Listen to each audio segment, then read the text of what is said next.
So for this week's question of the day, that's right, we're live. We're on Gamehuggers. We're on Joshua Turbo. We're on the stream. We're on Twitch. We're on YouTube. We're also on Podomatic.com. So look us up, Podomatic.com/Gamehuggers. We've been doing this for quite a while now. We're up for the 14th time, our 14th week of the question of the day. And this week's question was a bit of a doozy. It was. It's a bit of a doozy. It's basically we want to ask, hey, what's up? By the way, chat, you guys are amazing. Hello, McClar. Hello, Pickle Friction. Hello, Alec. Yeah, wow. Hello, Alec. Hi, A. Alicia. Hey, Thighs. What's up, Ring Fit Runner? What's up, Dorkfather? Who else was here? There was a few other people in here, but everybody say hi. How's it going? Love you guys. Amazing. Hey, Nightbot. How are you? Yeah. So let's. I can't believe you Lamp. forgot them. I did. I forgot them. I feel really bad. I feel guilty. I almost feel guilty. I'm like a gwilted northern. And hi, Chugs is here. Thighs is here. Forever forgotten. Ben plays it. Ben plays it all. Hey. Whoa! That's so weird. Pay the toll. Toll is here. I love Lamp. I love Lamp. Hey. So this week's question of the day was, what's a game that you recall playing as a kid that you got stuck in? Now, you can either say you got stuck in this game and then never got back to it, or maybe later on you did eventually get back to it. And I kind of was talking, tested and working. It was me. I called the authorities. Hey, what's up, man? Tested and rocking. So there's a lot of games that I could go over and chat about. Royce Scarf, is that you? Types of games that I could talk about that I have never. The other Mindwreck guy, that's right. Hey, man. Yes, awesome to see you here, my friend. But games that I was stumped when I was a kid, or stumped early on, and then finally wound up revisiting, and we can talk a lot about that later. Yeah. I think there's a ton of games like that. But honest to goodness, the main purpose of this Twitch stream is, well, one is to get back into gaming more often, which over the last 2 years I think I've gotten pretty good at that. I've gotten definitely more hours into gaming. Well, you've definitely played games. I've definitely played games. Am I getting any better? I don't know. But, hey, just so everybody knows, this stream should be crossing over that 490 hours of Twitch streaming so far. Ooh. So I have about 10 more to go until the next big achievement for 500 hours streamed. Nice. Yeah, in 2 years. So at least 12 hours of content. At least 12. At least. So if you're watching on YouTube, thank you, because that's where all the good stuff goes. No, I'm kidding.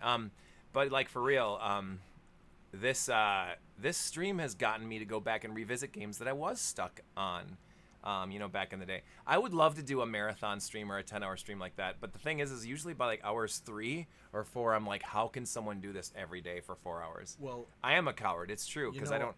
I've done like 3 24-hour streams. I did not know that, Ben. What are you? Ben plays it all on Twitch? I am.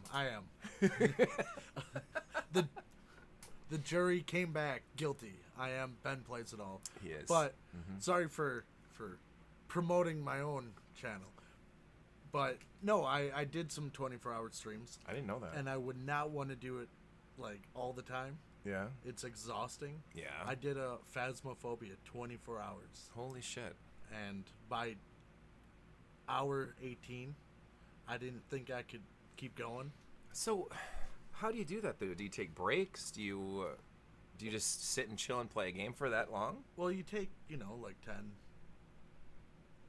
15-minute breaks. How often? Every few hours. Every few hours? But when you're playing a game that can take like 30 minutes at a time. I guess that's true. And Phasmophobia, you play with a couple other people, so you have people with you that can kind of bolster you up through that. But that's the way to do it. Like having guests come in and out through the 24 hours would be good. You need like constant interaction.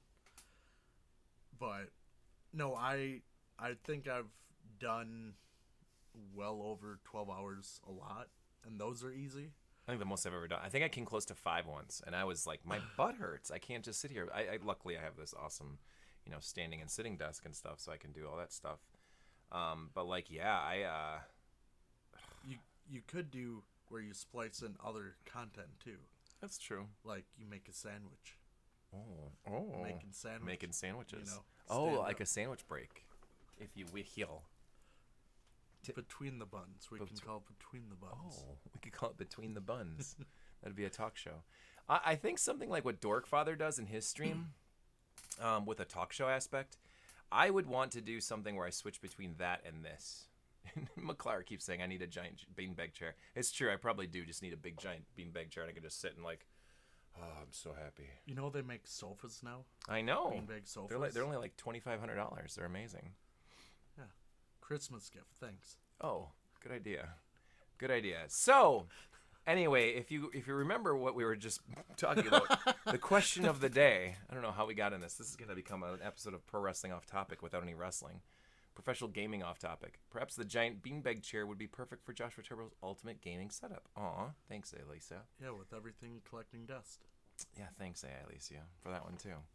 Anyway, so yes, a game that you got stuck in the past, and then also, if you've revisited it or not, have you thought about it, whatever, And so what we'll do is we'll hit the phone lines. I don't know if you've watched a lot of these episodes, but we hit the phone lines and let people call in.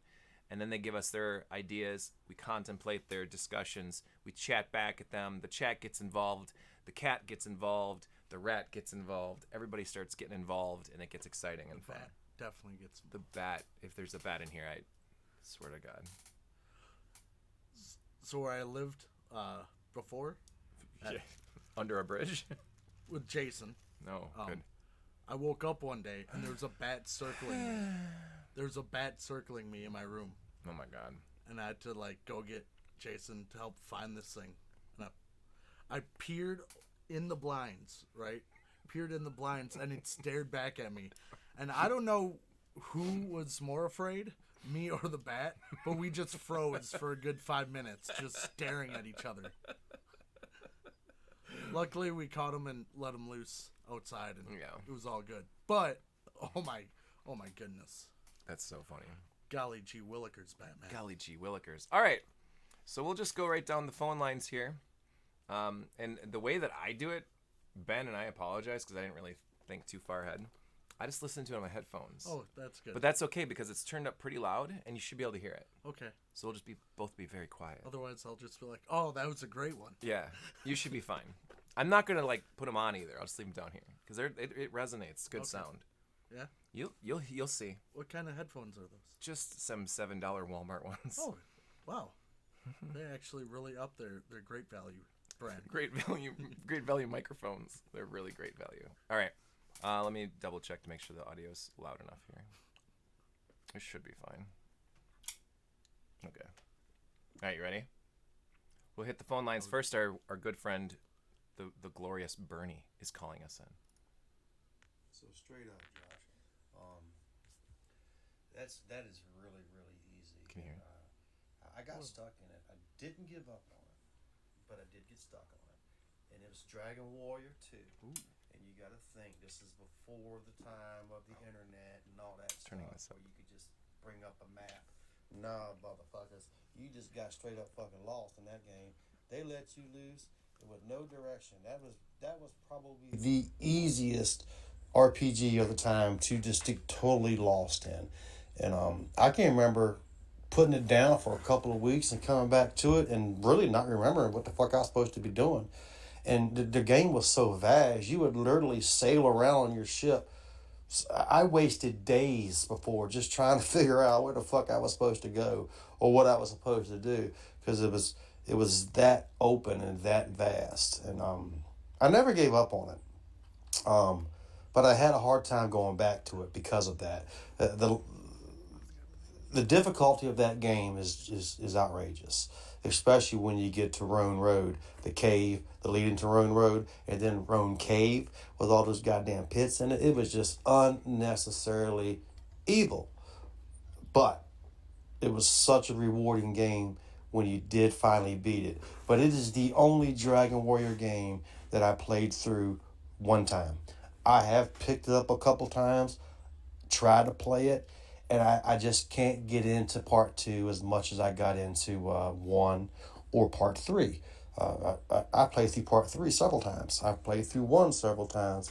But I think 2 it's not that it's hard. It's just that it's the difficulty, the way it's set up, you really don't know where you're supposed to go.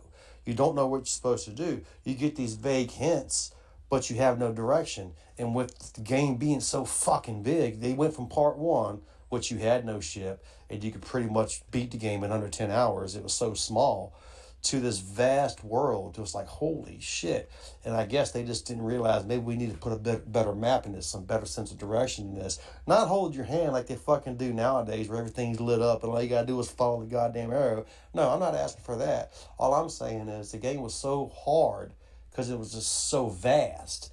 And I guess at that time, they just hadn't really dug into how to make those games so you won't get lost in them, because part 3 was just as big, but you didn't get lost in it. Part 4 was actually bigger, but you didn't get lost in it. It wasn't linear, but it was easier for you to figure out, okay, this is where I gotta go. They didn't just set you loose on a goddamn, after searching for a needle in a haystack.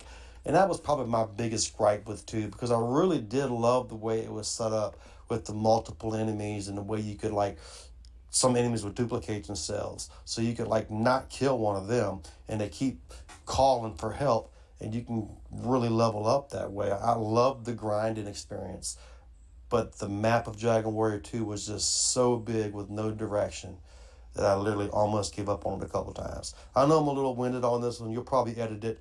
I would. I won't. But anyway, that's my call, Josh. So interestingly, when Bernie brought up like gaming memories and like, you know, a few weeks ago he had talked about Dragon Warrior 1, that really got my itch going as far as like playing like an NES style role playing game. Like, what are the games you want to play? Like Final Fantasy or like Dragon Warrior or maybe like Star Tropics. Star Tropics, great. That's a good action RPG. Zelda, yeah, of course, jump into that. So then, of course, my dumbass picks Ultima Exodus, which is the slowest paced RPG in the history of all mankind. But like, that was what I wanted to do. And Dragon Warrior 2 is along the lines of Ultima Exodus, where it's just like it plops you in the middle of nowhere, and it's like, what do you do? Nowadays, I can bring up a game facts and just say like, yeah, you want to do this. You want to level up to this area here. Don't leave town until you get these items. And it's like perfect. But when you don't have that and you're just a kid and you're just wandering around, yeah, for sure. I've never beaten Dragon Warrior 2. I've attempted to play it several times. And one of the things I actually wound up doing more recently, and this is probably 3 years ago now at this point. I say recently, but it's not.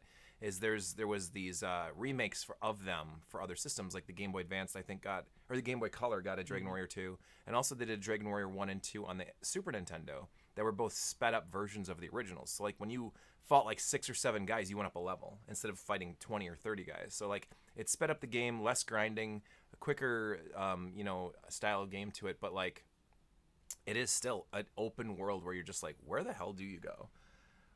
Well, with the early Dragon Quest games, or Dragon Warrior. Yeah, I know. You can say either one. Like I'm just playing Final Fantasy 1, right? Yeah. And that has the same problem.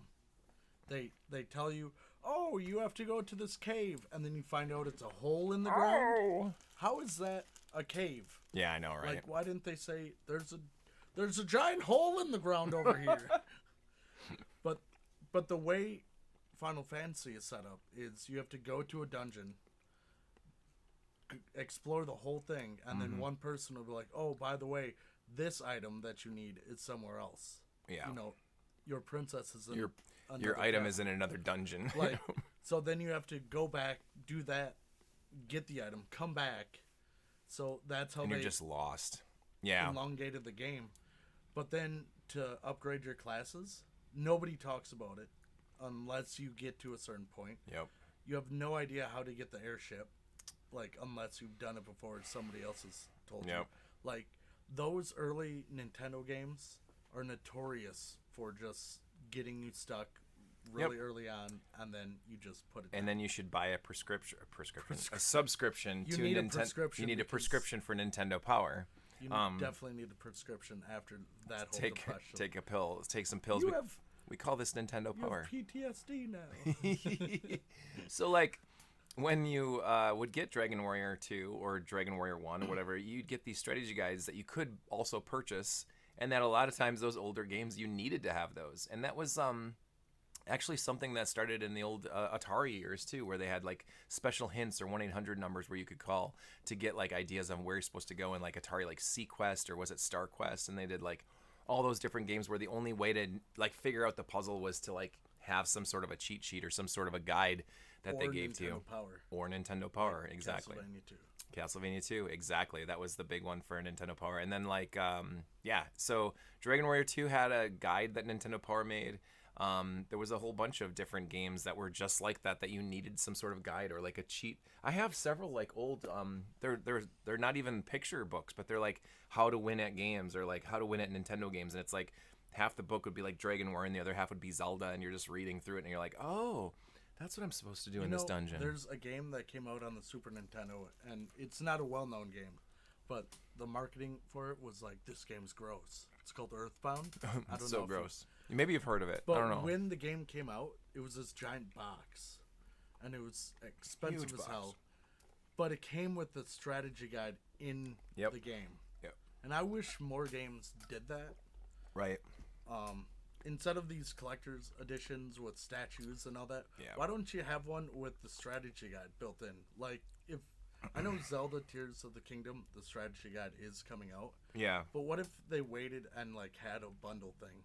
Yeah, but to the get thing is hardcover a with lot the of game? the reason why those don't come with the game. Well, Final Fantasy 4 or 15 did. They had a big guide with that. Cyberpunk 2077 did too. I got a big hardcover book with my copy of But that. did it come with the game like packaged No, up? no, you'd had to buy it extra. Yeah. It was like an extra 20 or 30 bucks, whatever, which I don't know. In this day and age, that's probably worth it. It's a little bit better than having to, spend $100 for like a special edition or whatever, especially with all the toys and the trinkets they give you nowadays. But like, the problem with that is that, ooh, do you think Josh is a slurp? I'm not sure what a slurp is. Slurp was on Tuesday night, Alicia. How could you forget that?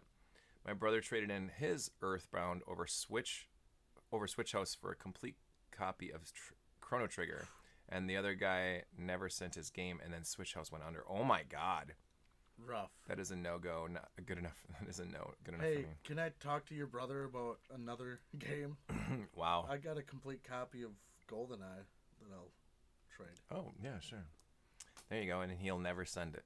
Anyway, so, but one reason why games nowadays don't come with hardcover books anymore is because those games will probably be a year later, completely different, patched, and all the fixes and all the glitches will be gone. And so when you're like, oh, when you're in this area and there's a corridor to the left, the corridor to the left is no longer there because the game broke because the people would go into the corridor or whatever. So that's why that shit doesn't exist anymore. But Tears of the Kingdom is having a hardcover copy. Yes. Which looks great. And I love it that they won't have the DLC in there, so you'll have to buy another hardcover. I love that. So great. But yeah, Bernie, awesome call. Dragon Warrior 2 is definitely that type of game. And I love stories like this. I love stories of like, people struggling with games or they got some background in it and stuff like that. So this is exciting. That was a good call. Can you hear it okay? Yeah, I can. Okay. I can. One game for me that I never played again was the Silver Surfer game. Ah! Nintendo.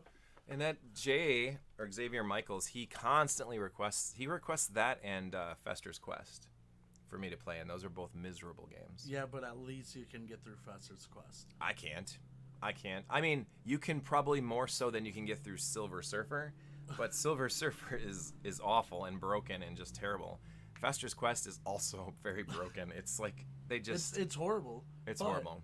The Silver Surfer game, I couldn't even get through like the second level. ever. I've seen the second level once or twice, but it gives you an option of like 4 different stages you can pick from, and I would only see the first 15 to 20 seconds of each stage, and then I give up. Really? Oh, it's hard. It's ridiculous. But there's Well, like I some know. people. There's some people out there who have strategies, and they're like, it's not that hard if you just try it this way. And I get it, and I'm watching that, and I'm like, oh, okay, cool, maybe I'll give it a shot again. And then it gets requested on the stream, and then I try it for like 15 seconds, and I'm like, what the fuck are you supposed to do with this? It's like a Triscuit. What the fuck is up with Triscuits? It's a game where you have to memorize everything going on, Everything, and And you can't get hit once. and if you lose your power up, You're done. you're done. Mm-hmm. Game's over. Yeah, the Silver Surfer for NES. Slurper's a great name for a metal band. It's a shoot 'em up that you never want to play again. I bet Pickle Friction can beat it. I can walk you through that bullshit game. Dude, I'd love to see it. I'd love to see it. All right, next caller. Several games come to mind from the 80s. Ninja Gaiden was one that I struggled a lot with, but I would go back to that one. I think it's a pretty good game. It's just really frustrating at times. But the one I wouldn't go back to, it was probably Fester's Quest. That game was stupid difficult and punishing. I didn't. I played it because it was one of the 4 games you owned when you were a kid, and I played a lot of it, but I wouldn't go back to it. I didn't enjoy it. I just played it because it was a challenge and it was something to do. But yeah, those are the ones that I can think of. Game on. Yeah, Fester's Quest. There it is. Yeah, and I do know that was one of those games because everybody, it is kind of a butt. That's fucking hilarious when tested and working is like, it's a date, and then Buttspot says, it's a butt. All right, what do I got to do? Post-it time. Put I am the Slorp Daddy. But can you say it with emphasis? I am the Slorp Daddy. Like that. I mean, a little bit more. It works. It works. You know what I always do? It's really fun. Oh, I did it right this time. Good job. There you go. Oh, do you need to see it? I am the Slorp Daddy. I am the Slorp Daddy. Slorping good. No, okay, we're done with Slorping good. All right. So, yeah. Fester's Quest. He also mentioned Ninja Gaiden. That's another one that was really difficult. Really challenging game. That I agree. I think the second one's harder. No, the second one's much. It's more accessible for sure. I hate the environmental hazards. Yes. Oh yeah, the wind is a bitch for sure. For sure. I am the Slorp Daddy. Thank you, AA Alicia. Okay, let's swing on over to a quick last minute caller. Let's see. This one just popped in. I want to listen to this Slorp Daddy right here. Let's listen to the Slorp Daddy himself. Back in the day when I was like 7 or 8 years old, my father came home from a garage sale with an NES and a whole bunch of games. Great. My favorite game out of all those was Super C. Tough game. In my opinion, the best Contra game. And I played that over and over and over and over again as a young kid does. And I could only really make it up to the second stage boss. And then finally I beat that second stage boss. And I got onto the third stage. And then I made it to the third stage boss, but I could never beat it. And then not too long after that, the cartridge just stopped working. Oh no. You could blow into it, breathe into it, clean it with alcohol. You could do anything you wanted, and that cartridge could not be revived. Everything else worked, but that cartridge was dead. It was burnt bread. It was gone. And I've very rarely played it since, but I still remember how tough that was to get to that point. And now I know how much more of that game is left, and it kind of haunts me. Whew. Thank you. That was our good friend Alec. By the way, the Fester's Quest message earlier was from our good friend Matt Pigeon. Yeah, not me. Not you. You thought it was you, but it was not. Super C. Okay, so I actually have a really strange relationship with Super C because I love the Contra series. Series. I played so much Contra in the arcades. I played so much Contra on the NES. To the point where I did use the cheat code, but eventually I was able to beat Contra in just 3 guys. I think I maybe used to continue here and there, but okay. I love Contra. Like, it's so good. Show us. Yeah. Okay. That's great. Yeah, sure. I'll just hop right in. I definitely am using the Konami code, just so you know. And I could do it with the Konami code. Well, I'm pretty sure I could. Anyway, but Super C is one of those games in the series that I always liked, and I was like, this is really cool. But I never played it more than a little bit here and there because I don't know. I really liked Contra. I even played some Contra Force on the NES, which was totally a side game. It was the first game of the Contra series that really wasn't very great. It's a cool game on its own. It's a cool military game. It's a side-scroller, not necessarily a run and gun either. It's more of a strategy type game, but it's not bad. But but Contra 3 on the Super Nintendo made me fall in love with the Contra series. Like, I love Contra 3. I love Hardcore on the Genesis. And like those 3 games, Contra 1, Contra 3, and Hardcore on the Genesis are like the best. Get an Slurpopedia and figure it out, Alicia. Oh my god. I don't know what a slurp is, but hey, it sounds cool. But they sound cool. Slorp is the name of the day today, apparently. That's one of the characters in Ultima. So later on we'll get to Ultima, but Hydrate. oh, better hydrate, brother. My feet ain't leaving. That's not gonna work for me, brother. Thank you, Pay the Toll. Also, I've seen just a random thing for the stream tonight, and this probably doesn't, work at all for people listening on Podomatic for the podcast. But later on, I have a drink to try. The new Busch Light. It's not water; it's alcohol. This is water. The peach. Yeah, the Busch Light peach drink. I bought a can of it at the store today. You will be disappointed. And I want to try it. Really? Does any fruit flavored beer Sometimes. I don't know. from Busch Light? I've never tried. I don't even remember ever trying a Busch Light. So, okay. Fester's Quest, and then Alec, our good friend, the sexually handsome Alex, said Super C. He's got the sexiest. Hell yeah, I'll have to try that eventually. Yeah, he's got the sexiest legs on the internet, and if you don't believe me, go watch his repair videos. Because he's always in these like little cutoff shorts, and he's always like sexy.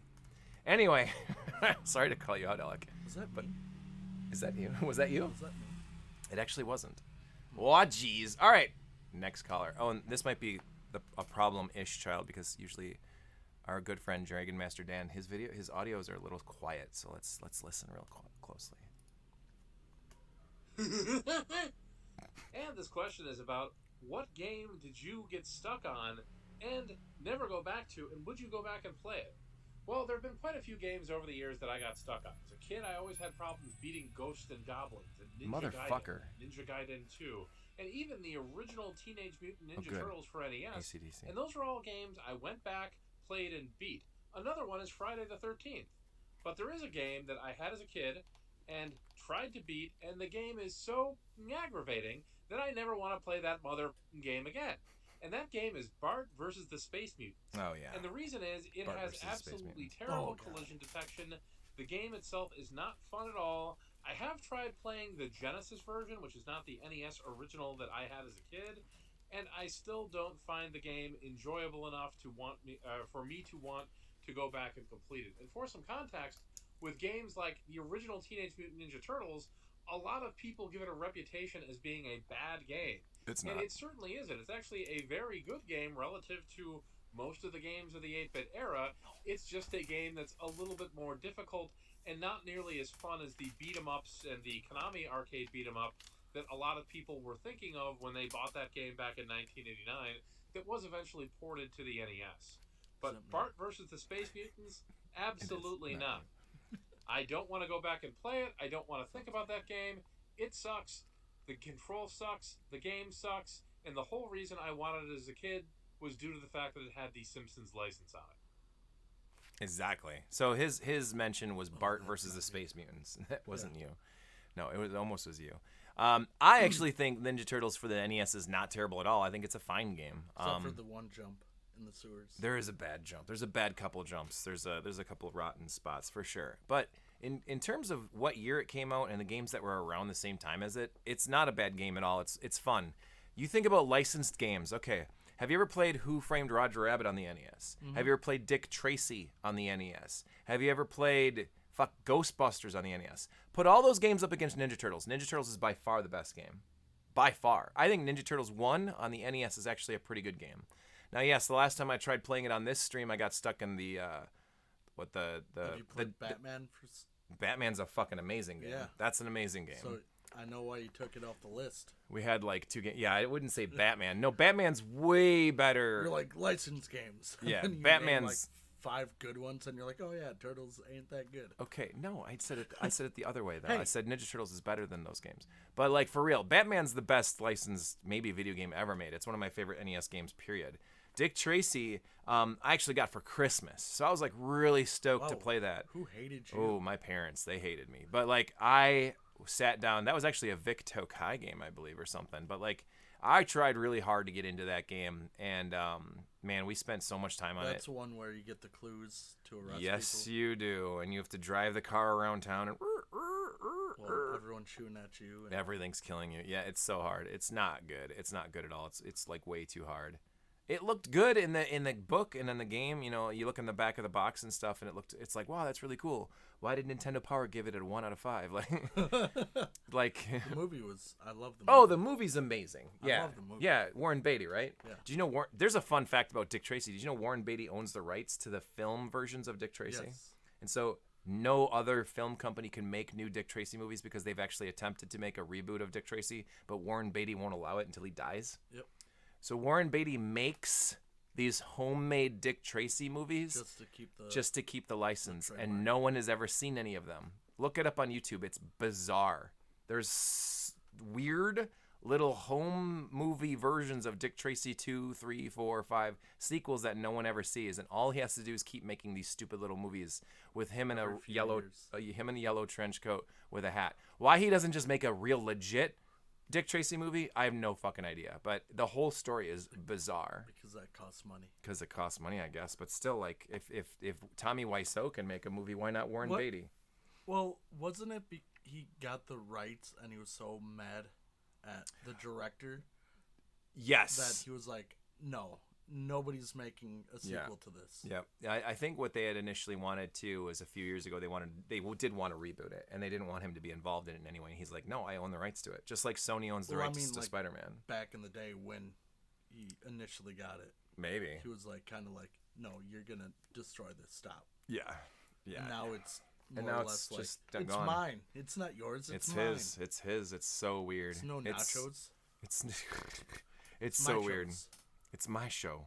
But yeah, for real. Ninja Turtles, I actually think is a fine game. I have no problems with it. I love the music. I love the graphics. I think the gameplay and stuff, the control definitely could use a little tweaking here and there. But I don't hate it. I think that game's fun. I enjoy a good challenge. It reminds me somewhat similar to like the Battletoads franchise, if you think about it, because Ninja Turtles has several different styles of gameplay. There's strategy parts with the dam level where you're swimming and you're trying to get there. There's the side-scrolling areas. There's the top world areas. Like it includes a lot of different various types of gameplay that I think was unique to its time. And Battletoads, everyone looks at it and says, "Oh, that's a beat 'em up." No, it's not. It's completely a multi-genre game. It's It's like- got speeder areas. It's got drop-down areas. It's got side-scrolling areas. It's got beat 'em up areas. It's got brawling areas. Like there's so much to Battletoads. I'm a huge Battletoads fan. Everybody should know that. But like I don't hate Ninja Turtles at all. I think the Turtles games, all 4 of them on the NES, are all Do good you games. think the new Battletoads that came out We've had this. is? Yes, exactly. Pickle Friction. It's about a quarter a beat 'em up. Let me say, is it not as good as the original? It's but not do you as good think as the it original. Holds up It's not for as new audiences. No, it actually doesn't. So this is something Pickle and Friction and I have had a lot of debates over. We've made a video, one of my favorite videos ever, which I want to get and show on this show at some point, was when Pickle Friction and I played through Battletoads and Double Dragon. We both did Battletoads nights on the same night. I played the new Battletoads on the Xbox. I have it on my PC. It's like 90 gigs. On a 500 gig PC, I need to uninstall it. Like it's What, just so 90 much. gigs? It's so huge. Yeah, it's ridiculous. Okay. I know that's not big compared to what games are No, these I days. mean like 90 gigs for Battletoads. Yes, it's huge. 90 gigs is like Final Fantasy level. I know. No, for real, it's massive. But so That's here's what the she said. yeah. Hey yo. Hey, Here's the thing. When Battletoads initially came out, I played it, and I enjoyed it. I think it's a fine game. That Ninja Turtles game that just came out, Shredder's Revenge, they fucking get it. Oh, Like I love get it. Shredder's They know Revenge. exactly what the market was. They knew exactly how to pull on the nostalgia strings. They knew exactly what to do to make everyone that loved Turtles 4, NES Turtles games, arcade Ninja All Turtle the games, arcade. all of them. They knew exactly what to do to pull that entire universe back into like a current day beat 'em up style game. It's got tons of strategy. It's got tons of gameplay. The music's amazing. The stages are great. The boss battles are fantastic. You can have 6 players at once on screen. You can play online with your friends. Like, it's the fucking swan song, if there is one. I'm pretty sure there's going to be sequels too, by the way. There's about to be DLC coming out with shit, what's his name? Yeah, Streets of Rage 4. That's another one. That's another great game. They fucking got it too, because Streets of Rage 4 is just as fun as, I would say, as any of the original trilogy. They did a great job. But Battletoads, they I don't know what the deal was. It isn't even Rare that made Battletoads. Microsoft buys the rights for Battletoads. They buy up Rare. They buy everything, and then they're like, well, we're going to give some other team the rights to do. Ben, you got to stretch. I do. Yeah, sorry. So Ben's going to stretch. Let me talk about Battletoads for a second here. Oh, glutes. Make sure you get the glute stretches in. Don't forget to stretch the glutes. There you go. Oh, good. There it is. Did you hear that crack? I did hear a crack. What's that? That was my knees. Oh, snap. Get it? Oh, good. This is the content you guys asked for, I'm sure. Someone clip this. Ooh, slurp daddy. Okay, good job. Thank you. Thank you. Battletoads. Battletoads. I didn't even say anything about it. They didn't understand what the assignment was. They thought it would be fun to create. They played Battletoads for 1 second. They beat maybe a stage, you know, and they were like, "Oh, we get it. We're just gonna make a beat 'em up real quick, and it's gonna have like fucking 15-minute cutscenes between each stage, and we're gonna try to do, you know, Adult Swim style like comedy or whatever." So like. Is that really what you intended to that's do? what he got. That's what you got. There's one thing we know on this show is to disappoint you very much so. But it's like No refunds. no refunds. They do these side-scrolling beat 'em up stages that take forever to get through. I mean, forever. There are a couple. It's clipped. Good. Slipped in. There are a couple of different types of gameplay elements. They try to do some multi-genre stuff in it, but it's not enough. Because they're like 1 minute long little, they almost make them like mini games, like Mario Party mini games or something. There's one where they do rock, paper, scissors. They call it like Rock Shambo or something like that. Oh, good. There's multiple ones. Ben plays. They did that. They did They did a racing stage, but it's racing like you're going 3D. You're into the screen racing, where you're dodging things back and forth. Those actually are pretty fun stages. Oh, like in Turtles 4? Kind of, yeah, a little bit, but they're more. You have to avoid the objects, or otherwise you can get killed, and you have to start from the beginning or start from checkpoints and stuff. Turtle 4 had that. No, If you're really bad. no, not really. Battletoads did, and the turbo tunnels and stuff. So the turbo tunnels were sideways, and Battletoads on the Xbox they go forward. Wow, we're getting way off topic. But I'm just telling you, they did not know the assignment. They did not do a very good job. They changed the art. They changed the characters. I think the comedy is funny, and there's some moments in the show that the game that it's like a show though. Those cutscenes are forever. They tried to. I think they're honestly trying to make a TV show out of this too. But like, it's like a. The thing is the Battletoads universe, or the game series of Battletoads games, they're not like unscathed. It wasn't like this fucking legendary series that every game was amazing in it. Instead of growing with the audience, they went backwards. Exactly. They tried to like grab a new group of people to like game with. And so my son and I, we played Battletoads, the new Battletoads, quite a bit. It's fine. It's fine. Like, I'll give it a 6 out of 10 if I was going to say something. There are some moments in the game where it's really good. Music is not nostalgic at all. The graphics don't look nostalgic at all. The gameplay style is completely not nostalgic. They changed the beating. They changed the fighting. Nothing. It doesn't feel like a Battletoads game at all. It feels like a generic side-scrolling beat 'em up. There's a couple small things here and there that were good, but like if you look at the entirety of this series of Battletoads, like there was a Game Boy original, there was the original on the NES, there was the remake for the Genesis, there was Battletoads and Double Dragon. It keeps falling off. There was Battletoads and Double Dragon, then there was Battle Maniacs on the Super Nintendo, and then there was the arcade Battletoads. Like, all of them are good games, but the NES original is the best. And so like they had it right at the beginning. They got it perfect. I think Battletoads and Double Dragon is my second favorite, also an excellent game. But after that, all the rest are just kind of somewhere in the middle of like being decent to bad to good. I think Battle Maniacs is actually not a very good game on the Super Nintendo. I think people that enjoy it, they enjoy it for reasons. I just couldn't get into it. I wanted to love Battle Maniacs. I wanted to love it so bad, and I just think it's meh. Like it's fine. There's nothing much to it. But if I had a choice of playing Battle Maniacs or the new Battletoads on Xbox, I'm not sure which one I'd pick. I'm actually not sure which one I pick. Maybe the Super Nintendo one, Probably a shower. I need a shower. It'd be more Yeah. enjoyable.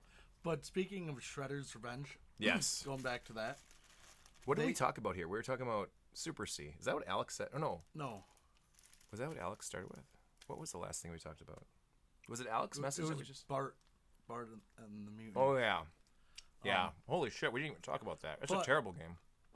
But with Shredder's Revenge, how well it was when the Cowabunga collection came out.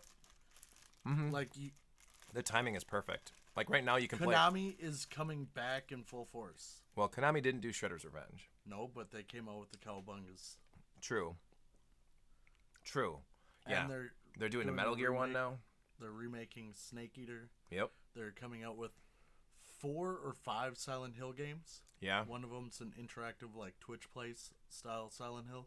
Yeah. And then they have Silent Hill F and the remake of 2. Well, Which I'm all excited for about. it. I mean, Konami really took some time off. If they need to recharge their batteries and now they're going to come back in full force and be good again, I'm all for it. But they need to refocus their shit like well, hardcore. they came out with that Contra game. Remember that? Which one's that? A couple years ago, they came out with the Contra game, and it was complete dog water. I don't know if I remember this. The last good Contra game that I played was Contra Rebirth on the Wii. That was the last Contra game I even knew about. Oh, I don't know what you're talking about.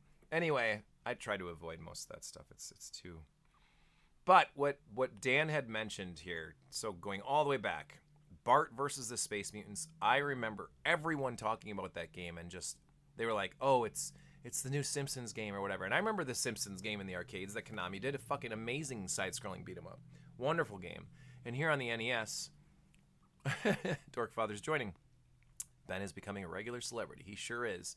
But when Bart versus the Space Mutants came out, I remember trying it, and I was like, "What the fuck? Why is everybody so excited about this?" And it's just terrible. It's like such a bad game. The control was awful. It was a Acclaim game or an LJN game. It didn't really matter. They were pretty interchangeable at the time, but man, did they just throw some junk together to make that game. And it was not fun at all. So, all right, let's get to the next caller. You're going to put it in the chat? No, I'm looking for it. Teenage Mutant Ninja Turtles, Teenage Mutant Ninja Turtles, Turtles in a Half Shell, Turtle Power.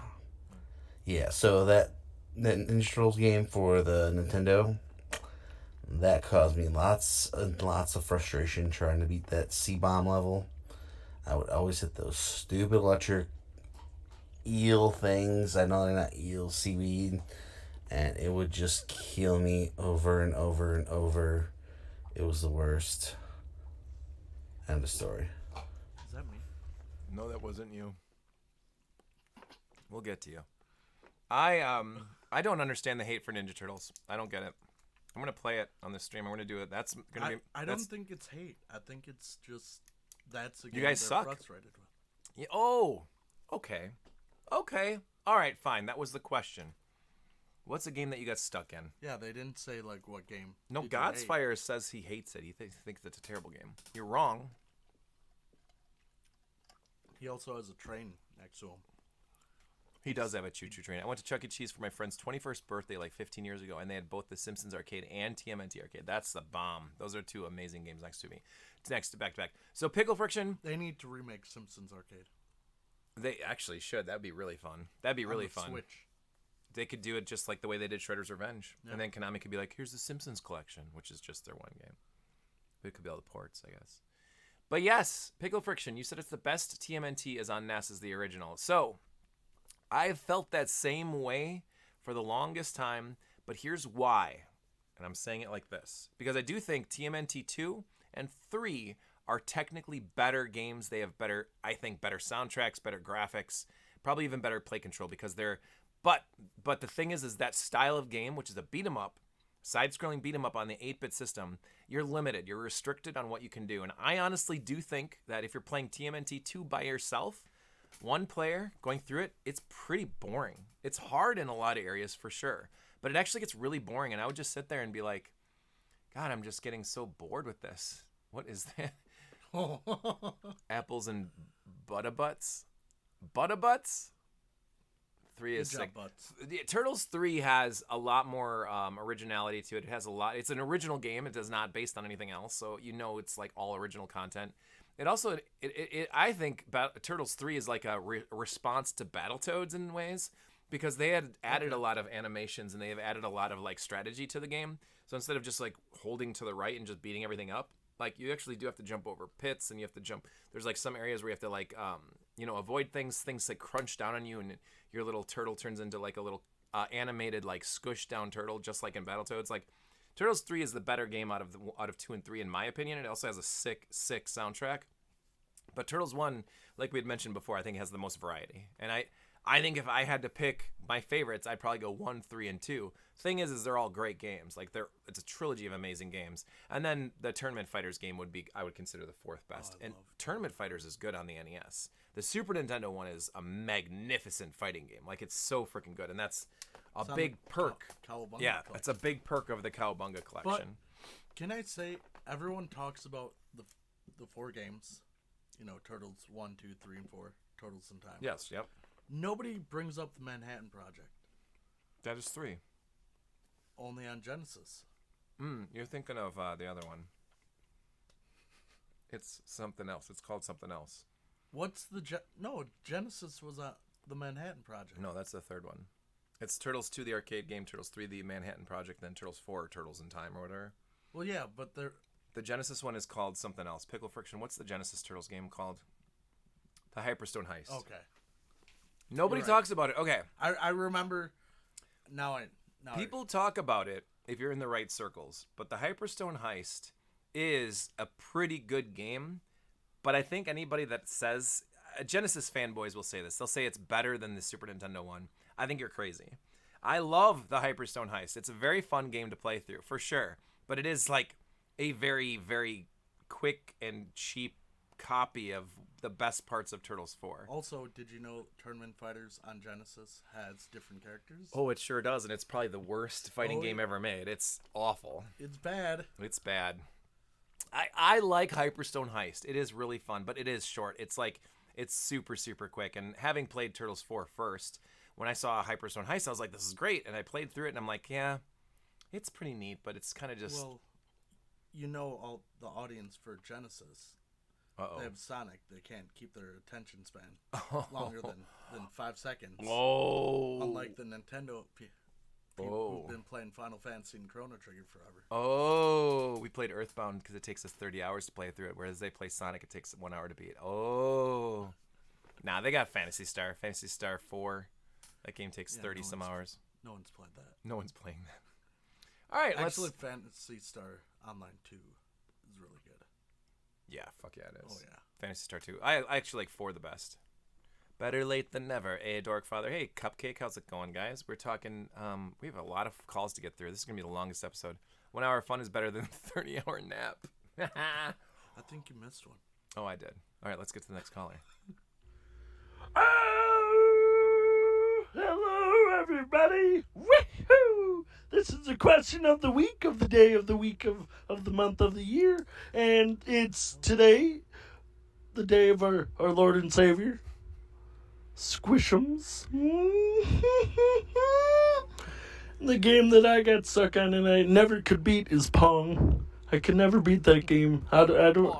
They have a stick on it, but I can never move it, and the ball would be like boop, boop, and I would have 0 points. So, really, all right. Let's be honest. I only have one good working finger on my body, so it might be tough for that. But I also want to say that Superstar Michaels he left his love sense at my house, and he really needs to pick that up. It's really making the room smell. I don't want to touch it because like there's things growing on it, but you know. Anyway, I love you guys and take care. Was that you? Jury's out on this one. But I don't know. It could be. Pong. Pong. Pong is hard. All right, next caller.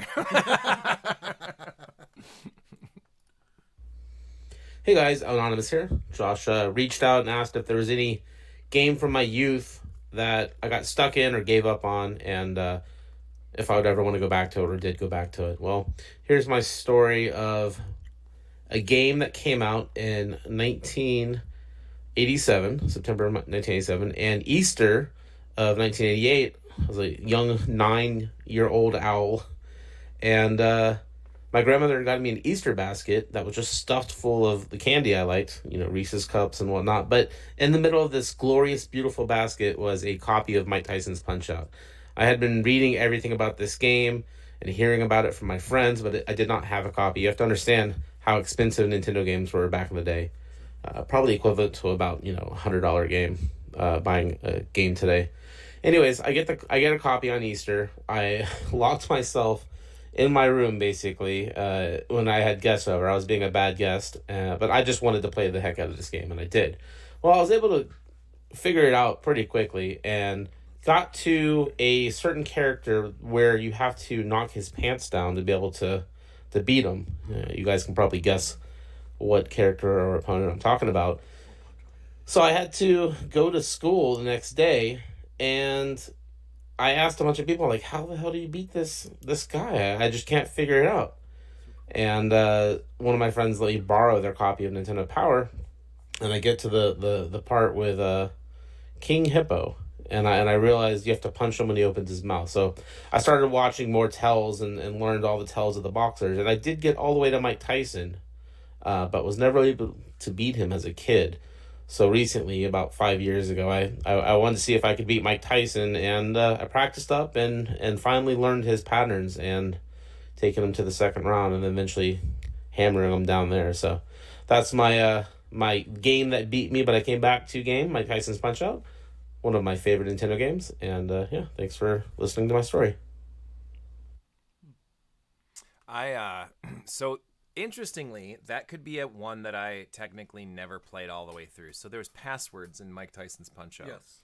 And if you follow the strategy of beating Tyson, it's not easy. Tyson's not easy, but he does have a specific pattern. And I don't remember where exactly I got stuck, because there's like a Dragon Lee character, and then there's King Hippo, and then there's Bald Bull, and all these different characters and Baldur's stuff. Gate. There's Baldur's Gate, right? Who could forget that? Neverwinter. Ugh, difficult. So hard. So hard. So like, getting through. I don't need to hold this anymore. Getting through Punch-Out!. Please hold. Please hold it up. I'm just holding it like this. So we can listen to it. I remember struggling with Punch-Out!, and I never sat down and played Punch-Out! From beginning to end. I never speed ran it. I never played from beginning to end. But I did use the password feature to like fight Tyson. And I remember beating Tyson and getting to the end, and it was like, oh, that's really cool. But there's a lot of games that I've done like that, where I've gotten to a certain point where I'm just like, this is too hard. I've never properly beaten a Ghouls and Ghosts game. I never beat Super Ghouls and Ghosts on the Super Nintendo. I never beat Ghouls and Ghosts on the PC Engine or the Genesis. But I used the password. Oh, I should. Yeah, I should start it on this stream. That'd be great. It's suffer through the rest of the year trying to get through a couple stages. You can't change games until you that'd be at great. least get through it for the first time. Perfect. Super Ghouls and Ghosts is the game, though, on the Super Nintendo that I have beaten every stage, but I never did it in one setting. Not and together. it's been well over 20 years since I've even done that. I remember the last stage that I ever beat on Super Ghouls and Ghosts was actually the first stage. That was the last stage I ever beat. Because I went through and I got really good at the pirate ship level. That's actually my favorite. Fucking music is so perfect. Stage 2 is great. Stage 3 is good. 4, and then it gets a little froggy from there. I don't remember exactly which ones. But then I went back and I finally started playing from the beginning, and I'm like, tower? The tower's not bad. It's difficult. All but the ogres and it's the devils? it's the Ifrit, the frickin' devils. It's so hard. But yes, I would say those kind of games are Punch-Out's one of those where I beat it, quote unquote, saw the ending, beat the boss, but I never played through it the proper way. Punch-Out!, Super Punch-Out!. I like Super Punch-Out!, but the Wii version. I've never really gotten into the Wii one, but I think I own it. I really like it. Is it good? It's so good. But it's waggle controls, right? Can you switch it to regular controls? I don't know. I don't think you can. That'd be the only setback for me. But I mean, like, look at those arms. You need some exercise. I got the wiggle arms, yeah. I'll be waggling all night long. All right, so thank you. That was All Anonymous, by the way, who is a fantastic Twitch streamer. He's got lots of followers. You guys need to follow him. He was in the chat a little bit ago. I don't know if he's still here or I'm not. glad But you don't talk highly of me like that. I opened the whole show. I even said you were sexy. No, I told you. It doesn't count. Go on. Next caller. I was a TurboGrafx 16 owner in late May of 1990, and thanks to my first job at Godfather's Pizza and scraping up tips at 18 years of age, I was a Turbo CD owner by the end of that summer. I'm reading this, by the way. Waiting on the U.S. market to participate in the platform became excruciating, so I took to long-distance calling small boiler room importers that had placed ads in the back pages of issues of Electronic Gaming Monthly and sometimes Game Pro magazine. Video Game Excitement was my original pusher. Then came Japan Video Games, I believe they were Canadian. Power Up Games in South Carolina, who actually closed their doors and took my $65 with them. Then later Gametronics in Houston, Texas, if you can believe that. In a couple of years, I became a Turbo PC Engine shooter junkie with mostly stateside titles and a couple of PC Engine Hue cards, but my main focus for about 5 years was on the PC Engine Super CD platforms. By 1992, I'd collected these games mostly sight unseen and for a pretty penny, I might add. Super Darius 1 and 2, Gate of Thunder, Lords of Thunder, Spriggan, Sidearms Special, Red Alert, Final Zone 2, Ranma 1/2, Avenger, and the game in question, Rayzamber 2. Raisin Bar. So anyone who knows Rayzamber 2 either knows it intimately or more wisely as a title that sits collecting dust. When I should have been doing things with my life like playing better games, I was feeding a composite signal into a VCR and recording and playing back my futile attempts to complete this game for at least a week. If you love the game like I do, you can't really put your finger on why. I can only suggest it's the funkiness of it as a whole. From the soundbite of the development team at the title screen, and the cheesy but incessantly catchy Japanese fusion synth Muzak soundtrack, all the way to your eventual surrender for the evening/early morning, Rayzamber 2 coerces you to say and do the unthinkable. Shun everything else that's normal. That's why I prefer it to its more ambitious shelf mates. It's similar to R-Type, but a lot more demanding and refreshingly bizarre. Right in my wheelhouse. Its arcade nails tough with its primordial weapon system, but is also fiercely console exclusive. The boost option for escaping death makes up for the lack of normal things like bombs, missiles, shields, and complex firepower. The scenery won't start to kill you until stage 3, unless you count very hard to kill frigate ships scenery. Then yeah, you've already died dozens of times, amigo. The turrets, whizzing enemies, and other installations don't fire bullets a lot. They just fire kind of fast and always at the most inconvenient time.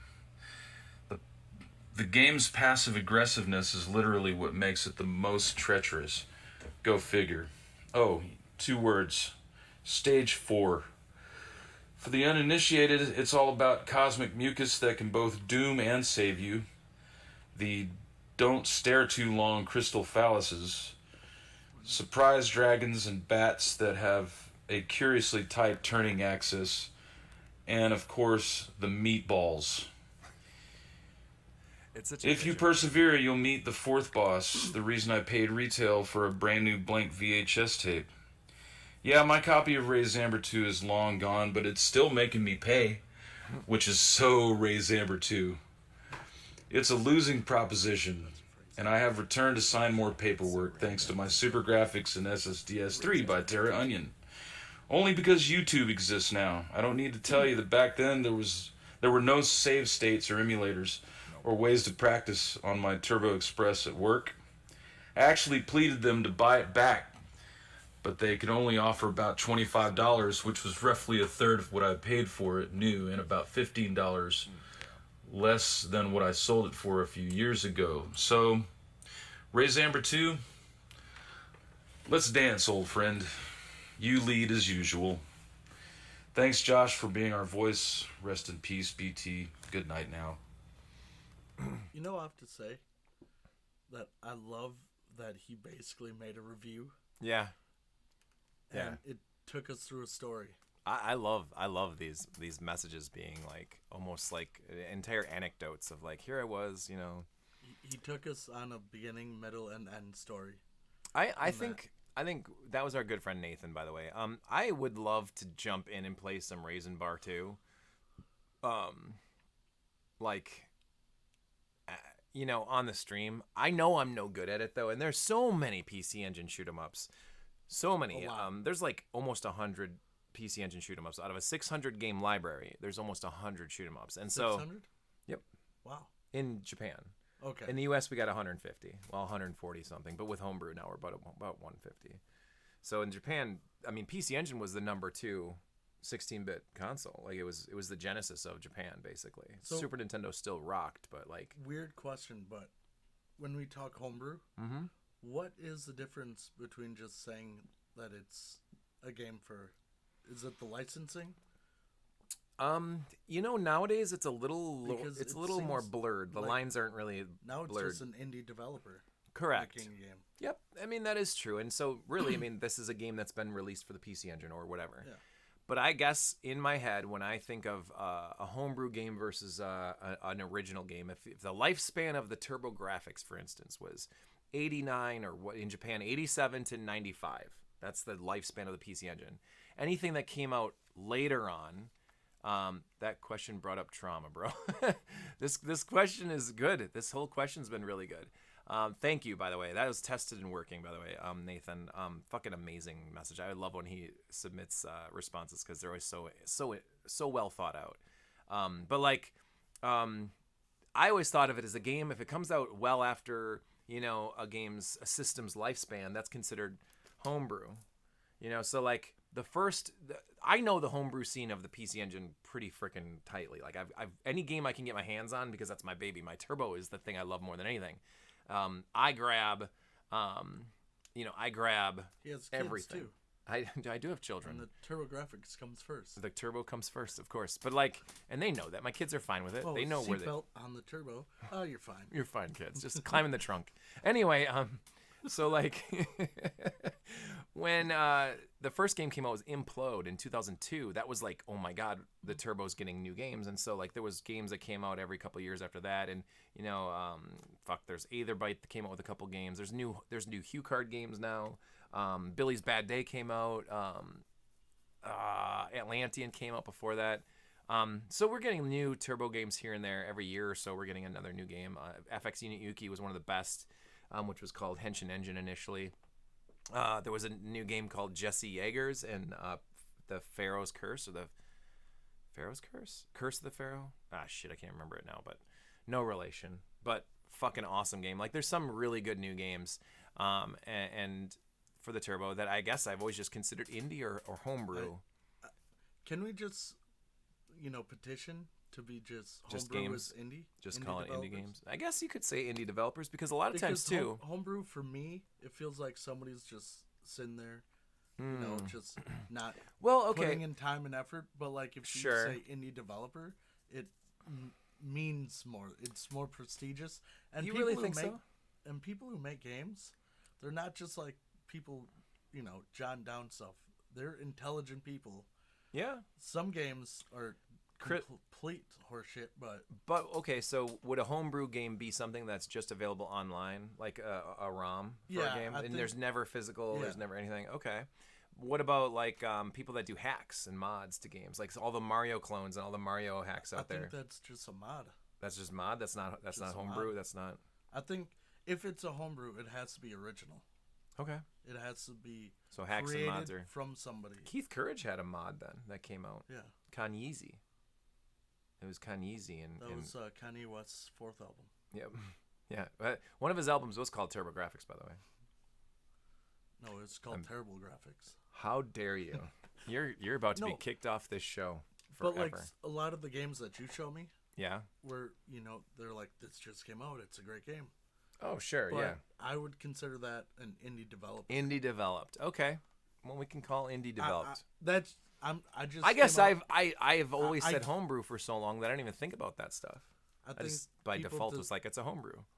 I think it's more prestigious to add developer in Indie there. developed. Okay. And these people who make it, they deserve to feel that because they actually put time and effort. Definitely. and I mean, money yeah, into it. for real. Absolutely. Homebrew for me is like when you're bored on a Saturday, so you make like a Combat 2 for Atari. I guess that's true. I guess so. Okay. I mean, that's a good argument. That's a good discussion. Yeah. Rayzanber 2, however, is a game that I do have for my PC Engine, my Turbo, and it is hard. There was a few. I got. What's the first one? As hard? The first one is only on the FM Towns Marty, I think. Weirdly, they're all hard. They're all difficult. Some series of shoot 'em ups, what they do is they just go for being balls to walls hard, and people ate it up in Japan because they love a good challenge, and whatever. Well, I know some games like it's difficult, but it's doable, and then the second game they just like, nope. Oh yeah. Throw it Yeah. against the wall. And Yep. Yeah. I've said fourth party before. Fourth party. I've said fourth buddy before, says Buttsbot. Hey, sorry about that. Buttsbot's got a mind of his own. So yeah, It's usually both butts. I have Razorn Bar 2 and 3. He had mentioned Spriggan or Spriggan, Spriggan 1 and Spriggan Mark 2, both good games. They're very different from each other. Tons of shoot 'em ups that are just awesome. So I remember Raisin Bar 2 being a game that if I can get through a stage or two, I'm feeling pretty good. And I haven't like devoted a ton of time to, and I can get through a couple of stages. I'm happy with that. There was I can't remember. It starts with a K. It's a shoot 'em up on the PC Engine that starts with a K. That was very difficult. And then there's also Image Fight 2. Image Fight 2 is so hard. It's so brutal and so miserable. It's just this game that brutalizes you, and you have to memorize it, and you have to know exactly where every ship is going, and you have to get the right power-ups. It is not luck. You cannot get like a second swoop at a bad guy. Like if a bad guy comes in and he comes around and he shoots at you and he comes back up and you didn't get him right away, you're fucked because now there's going to be something else that you should have had memorized and that other guy, and then and the hitbox is just gigantic. It's like Raiden. I don't know if you ever played Raiden. Like there's Raiden or Raiden, whatever you want to call it, on the Super Nintendo Genesis. Atari Jaguar had one, the PC Engine Turbo God version. The Super Nintendo version is actually really dumbed down, like so dumbed down. I remember playing it when I was a kid, and I was like, oh, this is really hard, and I'm not really into it. It's the graphics are too old for me. And then I played the Turbo version, and I fell in love with the Turbo version. I started playing it more and more, and I was like, God, this is so good. I could get to like the boss of the second stage before really struggling, and then I would be stopped. I think I could maybe beat... Raisin Bar? No, Raiden. Okay. Raiden's hard. But when I played the Super Nintendo version, I think I played through like half the game before even like dying. It was just like, why is this so much easier? Like, why would I play the Turbo version? For the challenge and everything. But like sometimes people really get into that challenge and they love to be like brutalized and just miserable. Like Dark Souls players like me. That's a thing. So now weird. that's cool. So now fucking games like brutalizing you, like Katana Zero, Shovel Knight, the Dark Souls game. Blasphemous, the Dark Souls games. Now people enjoy being brutalized, and then when you find like what's the really crazy running gun game that Microsoft came out with a couple years ago? The cartoon one from the 1920s. Cuphead. Cuphead. That kind of game. Cuphead, where it's just like so hard, and you're like, I'll never beat this boss, and you put the controller down, and you're like, fuck, I'll try one more time. And then you let it a couple days go by, and it's like, okay, I gotta try this again, and then you just keep going until you finally beat it, and you're like, oh my goodness. And you feel so good. And then you go to the next level, and you're like, fuck, yes. And but the cool thing is it saves it, so you can keep practicing the stages over, or you can go back and practice some more to get better at that. Step on me hard, dude. Yeah, there you go. Pickle Friction's got it. Yeah, Cuphead. Like games like that are now cool. For this hardcore gamer level, like they call it hardcore games, right? The difficulty levels are through the roof. So like when the PC Engine was huge and the TurboGrafx was in the States, we got games like that that were just so fucking brutal and so fucking hard, but people, either with their shorter attention spans or just the idea that they wanted to go play games that were a little more rewarding initially. Yeah, like Super Nintendo games. Super Easier. Nintendo games. Maybe some were easier, but like, difficult. Well, most of the game was like, go back and instead of playing like a Bonk's Adventure, Bonk's Revenge that are really hard. Yeah, Cuphead is fabulous, hard, and extremely satisfying. That's exactly what it is. And that is what Dark Souls runs off of. That's what the Shovel Knight games work off of, and all of that. And I also agree that Pickle Friction loved Flappy Bird. I have a phone with Flappy Bird on it. Do you? Anyone want it? $5,000. Why? Why?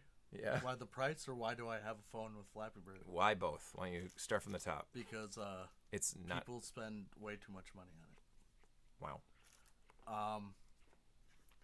No, we should have an advertising poster that says "Raising the bar for Raisin Bar." Raising the bar for Raisin Bar? Yeah. That's awesome. I'm playing Sekiro currently, and I love it. Fabulous, hard, and extremely satisfying. Is that a sexy? Is that an advertisement for sex? No, that's an advertisement for being a fucking game. All right, next caller. 4th gens. Oh, speaking of hardcore games, I said what I said. I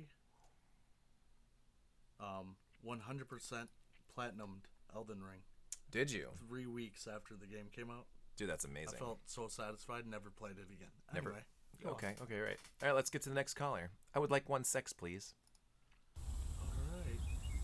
Hey, Brett Weiss here, author of numerous video game books, and you can find me on YouTube as well. What game was I stuck on in my youth, and would I ever go back to it or not? Well, Akari Warriors for the NES. My brother-in-law and I played that. We had one marathon session. We played it quite a bit, but we had one particular marathon session. Yeah. That was around 2 hours, if not a little more. And infamously, people know nowadays that you can get stuck on that game. Like if you're playing the 2-player mode, you can get stuck in a corner where the other person coming back doesn't help. And you can just get completely stuck in the game. Maybe even for the 1-player mode, but for the 2-player mode for sure, you can get stuck. And we did indeed get stuck on this game. My brother-in-law Mike and I would play Castlevania 2, Mario Brothers, lots of great NES games, but man,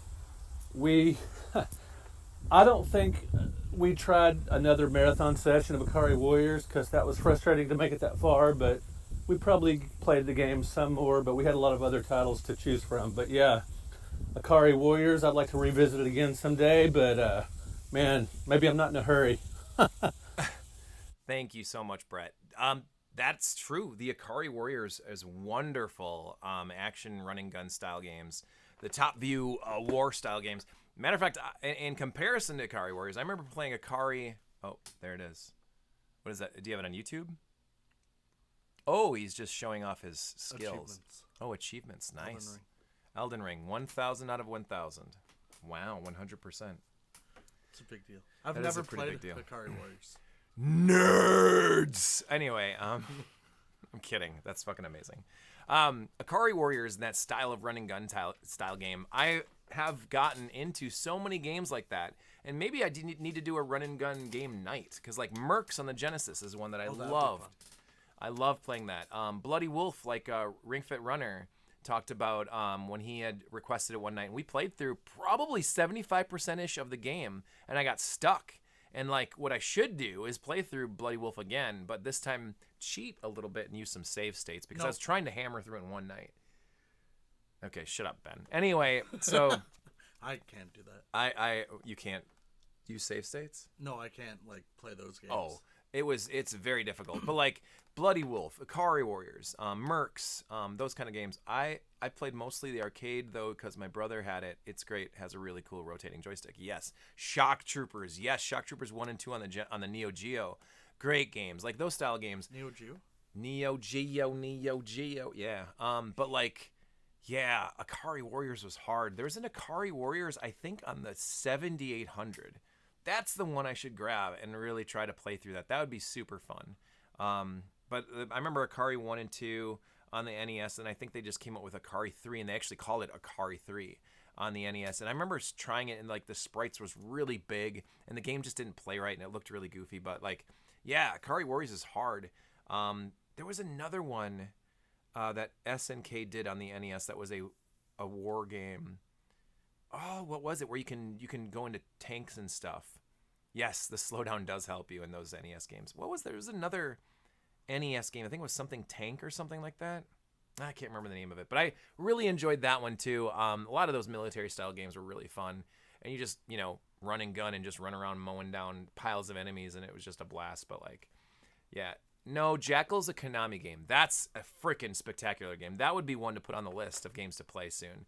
And Jackal is a really strange game because could you consider it a run and gun, or could you consider it a shoot 'em up? Because you're in a vehicle. You never leave your vehicle, and it's not World of Tanks. Absolutely not. Raw? Iron Tank. Iron Tank. I think that's what it is. Yeah, that one's really good because you have your on foot and you're also in a vehicle. Iron Tank, and I think honestly it's practically a little bit of a mixture, I suppose. Yeah, I think it's practically like a spin-off of Akari Warriors. But Jackal's really good. Jackal's really good. It's got elements of both. There's a game on the Super Nintendo called Firepower 2000 that I played on this stream that actually reminds me a lot of Jackal because you can play either as a Jeep or you can play as a helicopter. And it's a blast. It's a really fun game. But yes, Brett Weiss said Akari Warriors. So I'm writing these down to remember what everybody said. But Akari, difficult game. Difficult. And it was funny too that he said maybe I'll come back to it, but I'll probably wait on that for a while. There's a series of games that actual true answer for me. Oh my god. Okay. That I'm not ready for can this. never beat, and I haven't gone back to it. But it's the Super Star Wars series. Those are hard. The first one is actually on PlayStation. Yep. So I want to go back to it. Beautiful looking games. Absolutely. Yep. Super hard. Yep. And I think that's all I got to say about that. Super Star Wars was a very difficult game, but it had a good balance to it because the more you got into it, like once you got powered up and you got your lightsabers and stuff, the game became a little more easier. And Super Return of the Jedi was the easiest of them all because you're powered up from the beginning. Yeah. You have Jedi forces. You're able to throw your sword and fling it around the room and kill everything. And like it's overpowered, and it's also a much easier game. But Empire is so difficult, so difficult. They ramped everything up to this is the sun. It was just so hard, and that one ruined it for me. But I've beaten Super Star Wars, and I've beaten because you have to play as Han Solo. I've beaten Star Wars and I beat Jedi. Kills Greedo, like that's all he does. The only thing he ever does is shoot second. But like debatable. It's debatable, I suppose. Yeah, but for real, I struggled so much with Empire. This is how dumb I was as a kid. Oh boy. I played Super Star Wars, right? And you know the land speeder where you have to go to the Jawas yep. Whatever it's called. Sand crawler. Yep. I didn't see the sand crawler to where you go. Yeah. So I was just going in circles for hours. Yeah. Hours. And there's like a timer, and then you run out of time and you die and you have to do the stage over again. I had to re-rent the game like 5 times until I realized the sand crawler was in the background. Yeah. And then you just hold up towards it and you speed. You can like hold L or R to go fast or whatever. But yeah, I like that game. That's another really good game with a lot of variety in it. But I thought the first one's still the best of the trilogy. Empire's so hard. Empire is so hard. It's like unfair how difficult it is. Unhard it is. It's so unhard. How easy. It's so easy. Anyway, all right. Let's go to the next caller. Hey, Larry. Yeah, I'm giving you a call about that prostate exam. Is this you?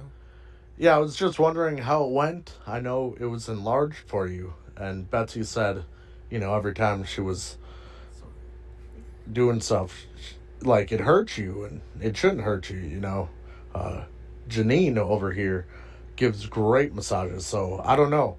So give me a call back, and oh wait, hold on. Oh, sorry, wrong number. My bad. Okay. Listen, Mm-hmm. Larry's doing just fine. Okay. Mm-hmm. You do colonoscopies now? No, he called me back. Oh, sure. All right, next caller. Yeah, I guess the game that I got most trapped in was probably Myst on the PC. I ended up doing everything from journaling and writing down things and solving the puzzles to analyzing everything in the books and exploring every nook and cranny I could in that game. And yeah, I really did get stuck in it. And yeah, I go back to it in a heartbeat if it wasn't so dang easy. Yeah, Myst is one of those classic games where once you know what to do, you can beat it in like 5 minutes. Well, there's the remake now. Is it good? Yeah. They just kind of updated everything for it. I think some of the puzzles are switched. I think all the puzzles, the actual, like, how you do them, the solutions are switched up. But it's a phenomenal looking game. Is it? So definitely check it out if you like Myst. But I liked Myst. also Myst was came fun. out right at the start of the World Wide Web. Yeah. So there were no, like, going online to finding out puzzles. Once the game was out for a little while, though, then people figured it out, and they were, like, sharing it online and stuff. But message boards. Like, there wasn't just, like, a IGN to go to and find a walkthrough. Message boards and forums and stuff, and the IRC chats and things would... But I remember my stepmom back in the day would be on this thing, raging. Playing Myst. That's awesome. Just going back and forth from the lighthouse to the mainland, to the lighthouse, to the mainland. Yep. Then she's like, I don't know what to do. And my dad went there and he's like, oh, click this. She's like, how do you know? He's like, I don't know. There's a button there. That's awesome. Yep. That's so cool. There was a lot of games that came out, of course, after that was super popular, that kind of followed that same footsteps. A little bit of a point and click, little mystery, some puzzle solving here and there. That was such a neat time in gaming just because it was so, like... Back in the day with the live action, like Phasmagoria. Yeah. Like that style of just point and click adventure puzzle. Yep. Oh god, there's a million point and click adventure games that came out for old PCs and stuff. Not PCs, but PlayStation. The X-Files game for the PlayStation is a point and click kind Is it really? Game. That's awesome. But they license it, so like the actual actors are in there. That's and awesome. They filmed it and it's live action. So, like, you would see them like, oh, we should check this out. Yeah. You know? But they filmed it, and there's scenes, That's so cool. With the David Duchovny in that. That's awesome. It's a really good game. That's really cool. They've never, like, released it on another platform. That's the difficult part about that is when you license things like that or you have specific actors that are in it, you have to pay royalties to get those games types of games like that released. So, like, when things get re-released every once in a while, like I think more recently The Lion King and Aladdin got a re-release as like a set for the Switch and the PlayStation or whatever. Like that took forever to get the rights to that because Capcom initially had the rights to the game, but then they lost the rights. And then it's like, well, Disney's like, well, why don't we just release the games? Then it's like Capcom's like, but we developed it. We own the rights to those specific games. And then it's like debates and court sessions and we'll pay you this much money for it and everything. And it's just, usually it's just not worth the headache. I think Disney Interactive brought the bundle. Oh yeah, because Lion King and the Aladdin game were actually Virgin Games, not Capcom. Capcom did Aladdin on the Super Nintendo, but the Genesis version of Aladdin is done by Virgin. Anyway, there was a whole big thing. It's all. But now it's a 3-part game. Which one is? Like online, it's not just Lion King and Aladdin. There's another Disney game. Is there? Is it Can't DuckTales? I can't remember what it is, but there was a DuckTales remastered that came out a few years ago on the Xbox 360 and PS3, bad. and that's awesome. It's so good. I have it on the 360. I mean, I'd rather play DuckTales and have the glitch where you go through the floor. Yeah, I played DuckTales recently. Boy, do I suck at that. It's been years since I played that one. DuckTales 2, super expensive. DuckTales 2 is crazy expensive. All right, next caller. Whoops, I'm going to skip somebody. Yo, what's up, Joshua Turbo and chat? How's everybody doing tonight? It's Pickle Friction here. You know, when thinking back on games that I've given up on, stopped playing, or for whatever reason, there's really not a ton of them that I can think of that was intentional. There's only a few really, but one in particular came to mind instantly. I didn't even have to really think about it, if I'm being honest. You know, I give RPGs a really hard time. It's one of my favorite pastimes is poking fun at RPGs. Usually I'm exaggerating and just joking around most of the time, but I really am not a fan of RPGs, or JRPGs specifically. I'm really not a fan of. Although that's changed over the years and I've gained more of an appreciation for JRPGs, or at least specific ones, as I've tried to get out of my comfort zone and play more of them, I still have a lot of harbored negative feelings about them, and it's all due to one of the games that I gave up on. Part of the reason I'm not a huge fan of JRPGs is because of my introduction to the genre. As a kid, I had never played a JRPG. I'd never heard of a JRPG. I didn't even know what an RPG was until the PS1 era. None of my friends played RPGs. I didn't play RPGs. I had no understanding of the series or of the genre and how it operated at all.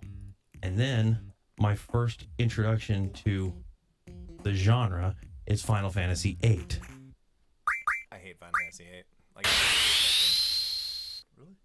But I actually did beat that game, but I cheated. not good either. My real answer for the game that I gave up on was my second RPG and possibly worst game to start off with.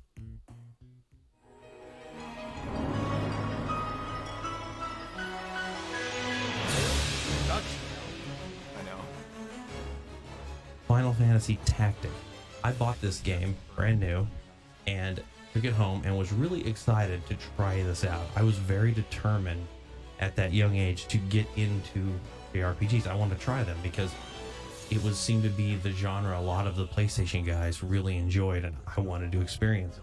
I cannot tell you how many times I started Final Fantasy Tactics and have given up a few not that long into it because it just does not feel worth the hassle and the work. The UI feels like its own game that you have to master just to get around. Then there's this, it's been a while since I thought about this game, so there's a JP system that is individual units have their own specific points for their job that you have to you want to kind of grind out, but it's based off of action, not based off wins or kills like most traditional RPGs. So it's more like you get JP points or JP experience for doing specific actions like curing or casting a spell or hitting or whatever. And once again, in this game, enemies scale to your job level. So it can be, again, detrimental to level up traditionally with experience. You don't actually want to grind and level up. You want to focus on JP. I have no idea about any of this stuff. Again, mind you, I'm brand new to the RPG genre just as a whole.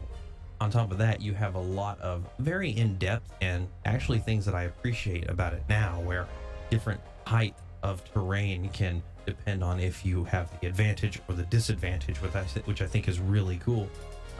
But again, as a kid, this is very complicated type things. I'm used to fucking arcade games and Atari and Sonic and beat 'em ups and fighting games. I'm not even thinking about math when I'm trying to play a video game, right?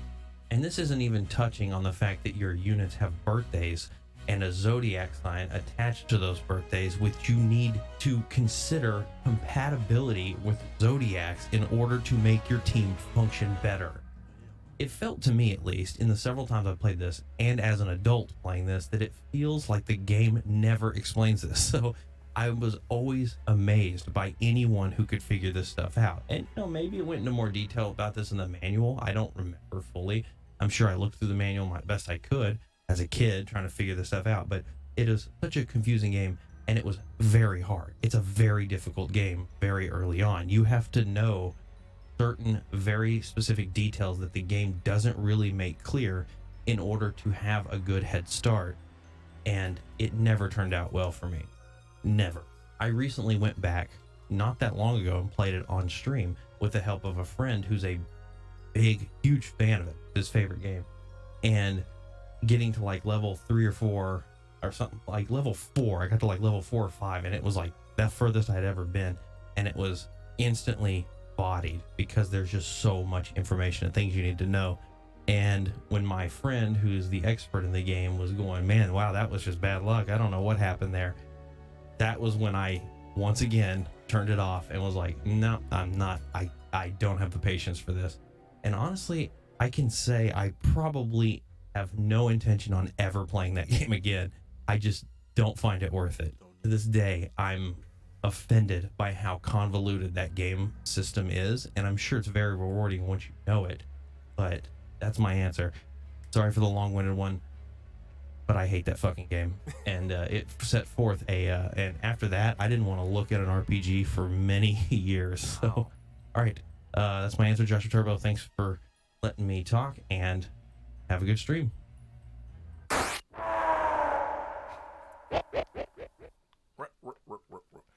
You know what? Interestingly, I've never played through Final. You can take it off now, I think. Oh.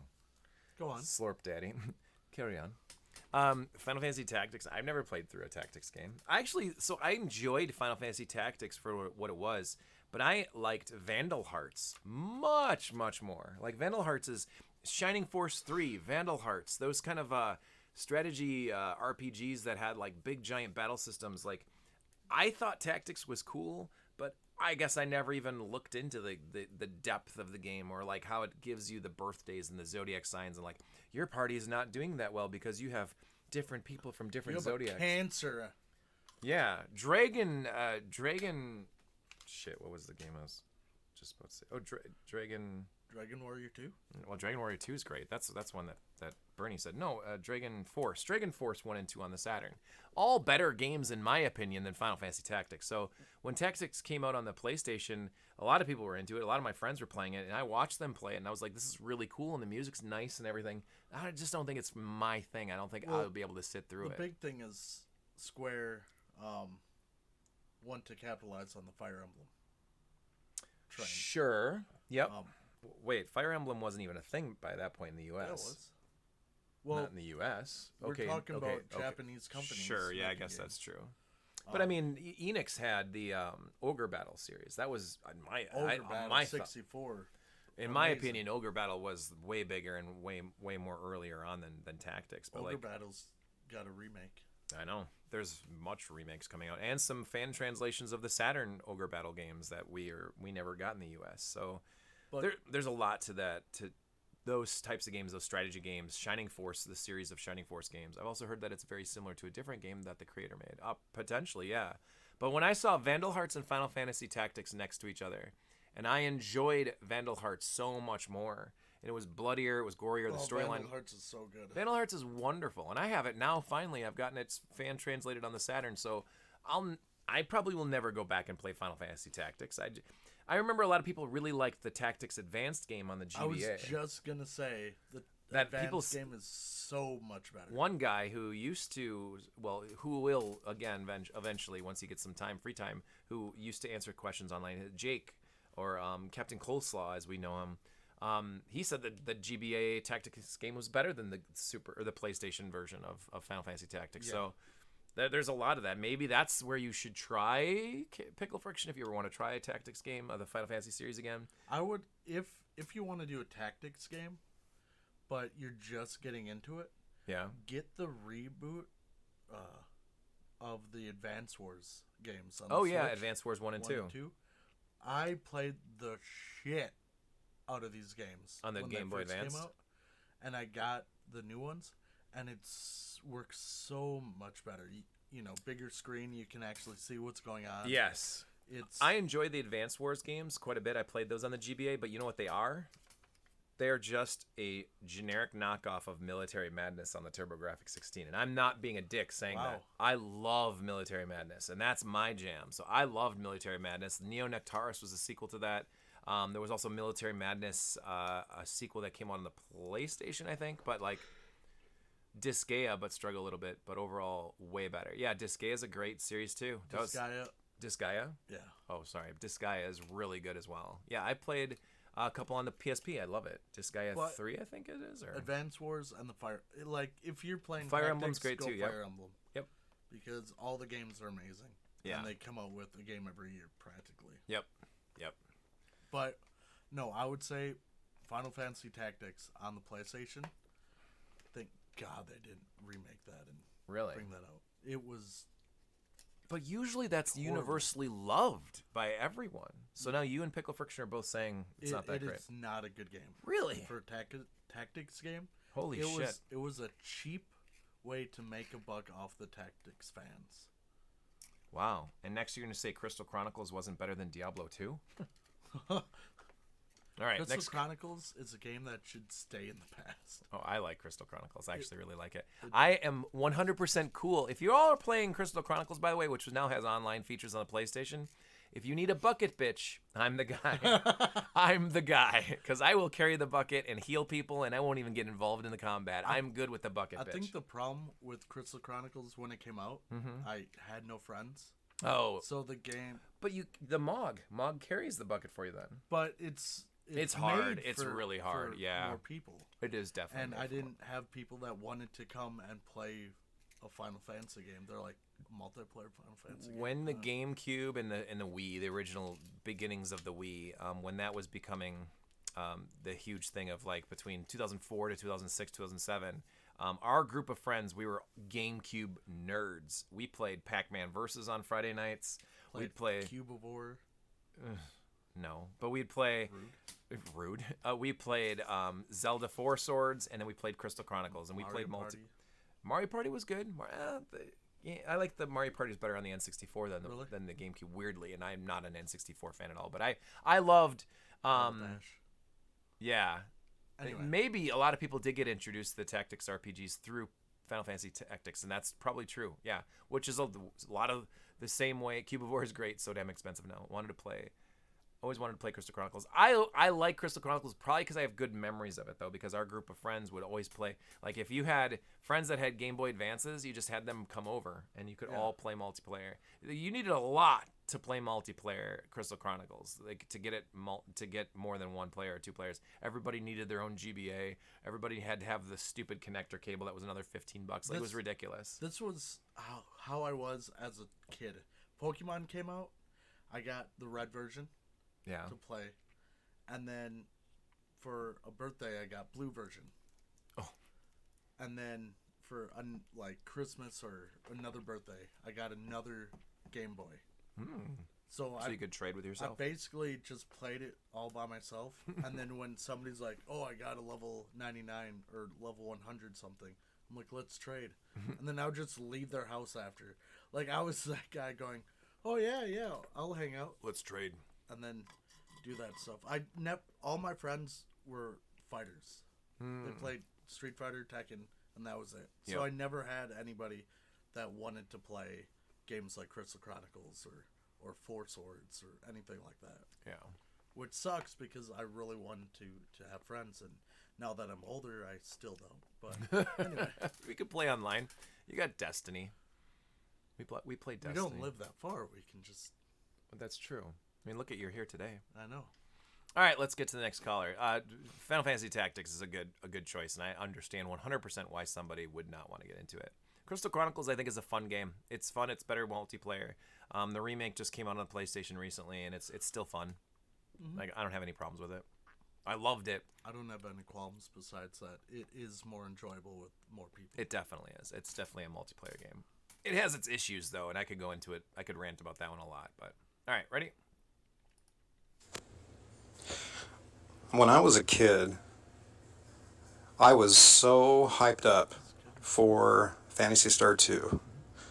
I would see pictures in the magazines back then. That's the very first time I ever saw the anime style character designs as a kid with the big eyes and the blue hair.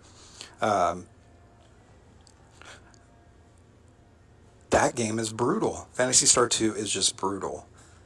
I have thrown myself at that game over and over to no avail. I cannot get anywhere beyond the first 3 to 4 hours in that game. I mean, the dungeon designs are maddening. I can't get anywhere. And I have to say the same exact thing for Phantasy Star 3. I was at the mall one night with my mom and dad, and I talked my mom into buying Phantasy Star 3 for me. And I was so excited for that game. And that game and these are my very first RPGs. I didn't really have a grasp of the RPG system back then, and I just Fantasy Star 3 had a weird atmosphere to it that kind of pushed you away. At least it pushed me away. So those are two games that I'll boot up Fantasy Star 2 just to listen to the title theme. It has some fantastic music, but those two games, Fantasy Stars 1 and 4 are my favorite. I love 1, especially with the M2 developed port on Switch that has an auto mapping system for the dungeons. And of course, Fantasy Star 4. I still haven't beaten Fantasy Star 4, but it's a really cool game. I wish I had played 4 as a kid. I wish I played 1 as a kid. I had a Master System growing up, but I remember Fantasy Star 1 being $70, $70 to $80 at KB Toys. So it was never even a consideration for asking that for Christmas or anything. So, but that's one that kicked the crap out of me, and I've never really gone back in any large way. The second and third games in that series. So the Phantasy Star series, this is like interesting because I loved the original 4, the first one on the Master System, 2, 3, and 4 on the Genesis. Loved them all, but I'll be honest, I never played through a single one. I've never conquered a single one. Phantasy Star 1 on the Master System, I remember attempting and starting it several times. 2 I played a few times. 2's the best. 2 is in my opinion. I think 4 is the best. 4 is the one that Sega made basically in response to Final Fantasy. They were like, we need to make a 40 meg game that's just massive, and it's going to take 30 to 48 hours to beat, and it's just this epic story, and it's the perfect way to tie it all together. And I think 1, 2, and 4 are all excellent games. I know they are. But in the Final Phantasy Star, I've never played PS2, the remake.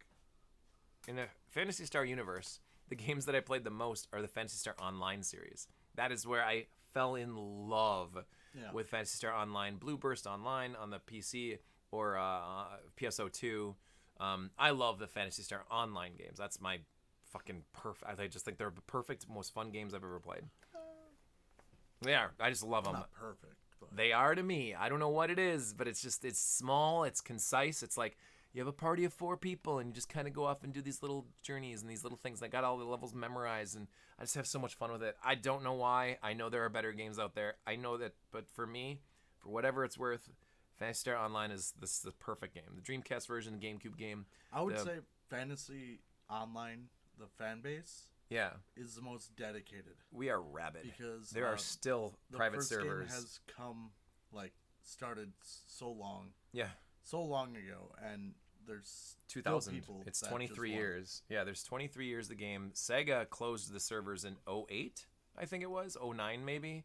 So you couldn't play the GameCube, the Xbox, or the Dreamcast versions online anymore.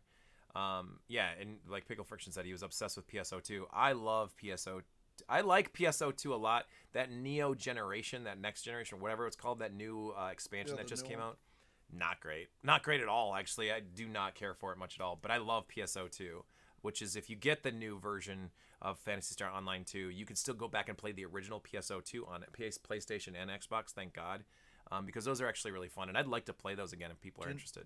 Can we talk about the best MMO in the world, just for a split second? EverQuest. You mean Ultima Online? EverQuest. Oh. Not Diablo 2? Diablo 2 is great. Diablo 4 is amazing. Oh. Yeah, I've heard good things about Diablo 4. Diablo 4 is fun. But what is an MMO now? Is Destiny an MMO? Yeah. See? So what is an MMO now?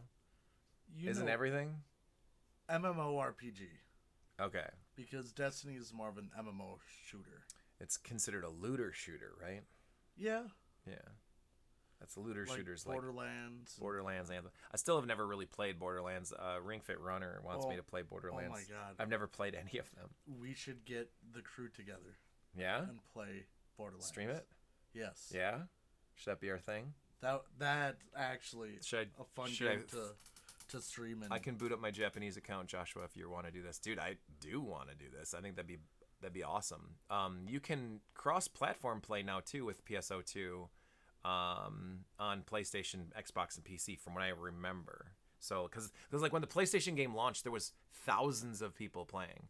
So like, yeah, Ring Fit Runner. He's been saying I got Borderlands 3.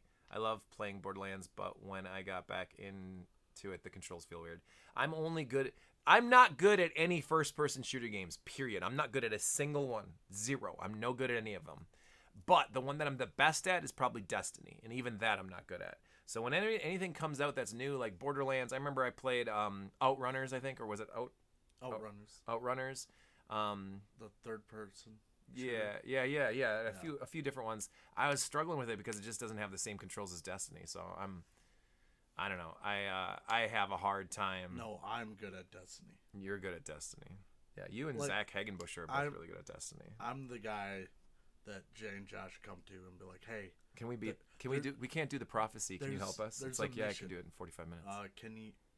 Jay literally called me up and he's like, "This was when an event happened where you need to do one mission to get to the rest of the game," and he's like, "I've been on it for an hour and a half and I can't figure it out."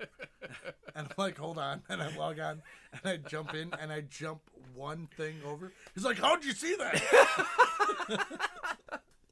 Yeah, we're really funny because like when Jay and Dorkfather and myself, when we started playing Destiny, and none of us are good at anything, we were like, "This is so pretty, this is so fun." We suck, and so whenever we would get together with a fourth person or like anybody would work with us, they would be like, "So how long have you guys been playing this?" We're like, "Oh, 2 years," and they're like, "You still haven't beaten this one mission?" We're like, "No, we keep trying, but we don't know what to do," and it's like, okay, and so we're just like following along, and it's like, thanks for dragging us through that. And just, so there's a legendary weapon called Hawk Moon. Hawk Moon. Okay, it's a pistol. Okay, but it's a lot of jumping puzzle to get through. Jay sat at the beginning trying to do the first jump. And eventually, he got teleported. He's like, "What just happened?" I'm like, "I beat the mission." Yeah. Joining your friends in 3, 2, 1. Oh, we're at the boss. Yeah, he's just like, "I can't get this fucking jump. This goddamn jump." And I'm just hopping left and right. Yeah. He's like, "I don't know where you went. Are you even here anymore?" So we play with you.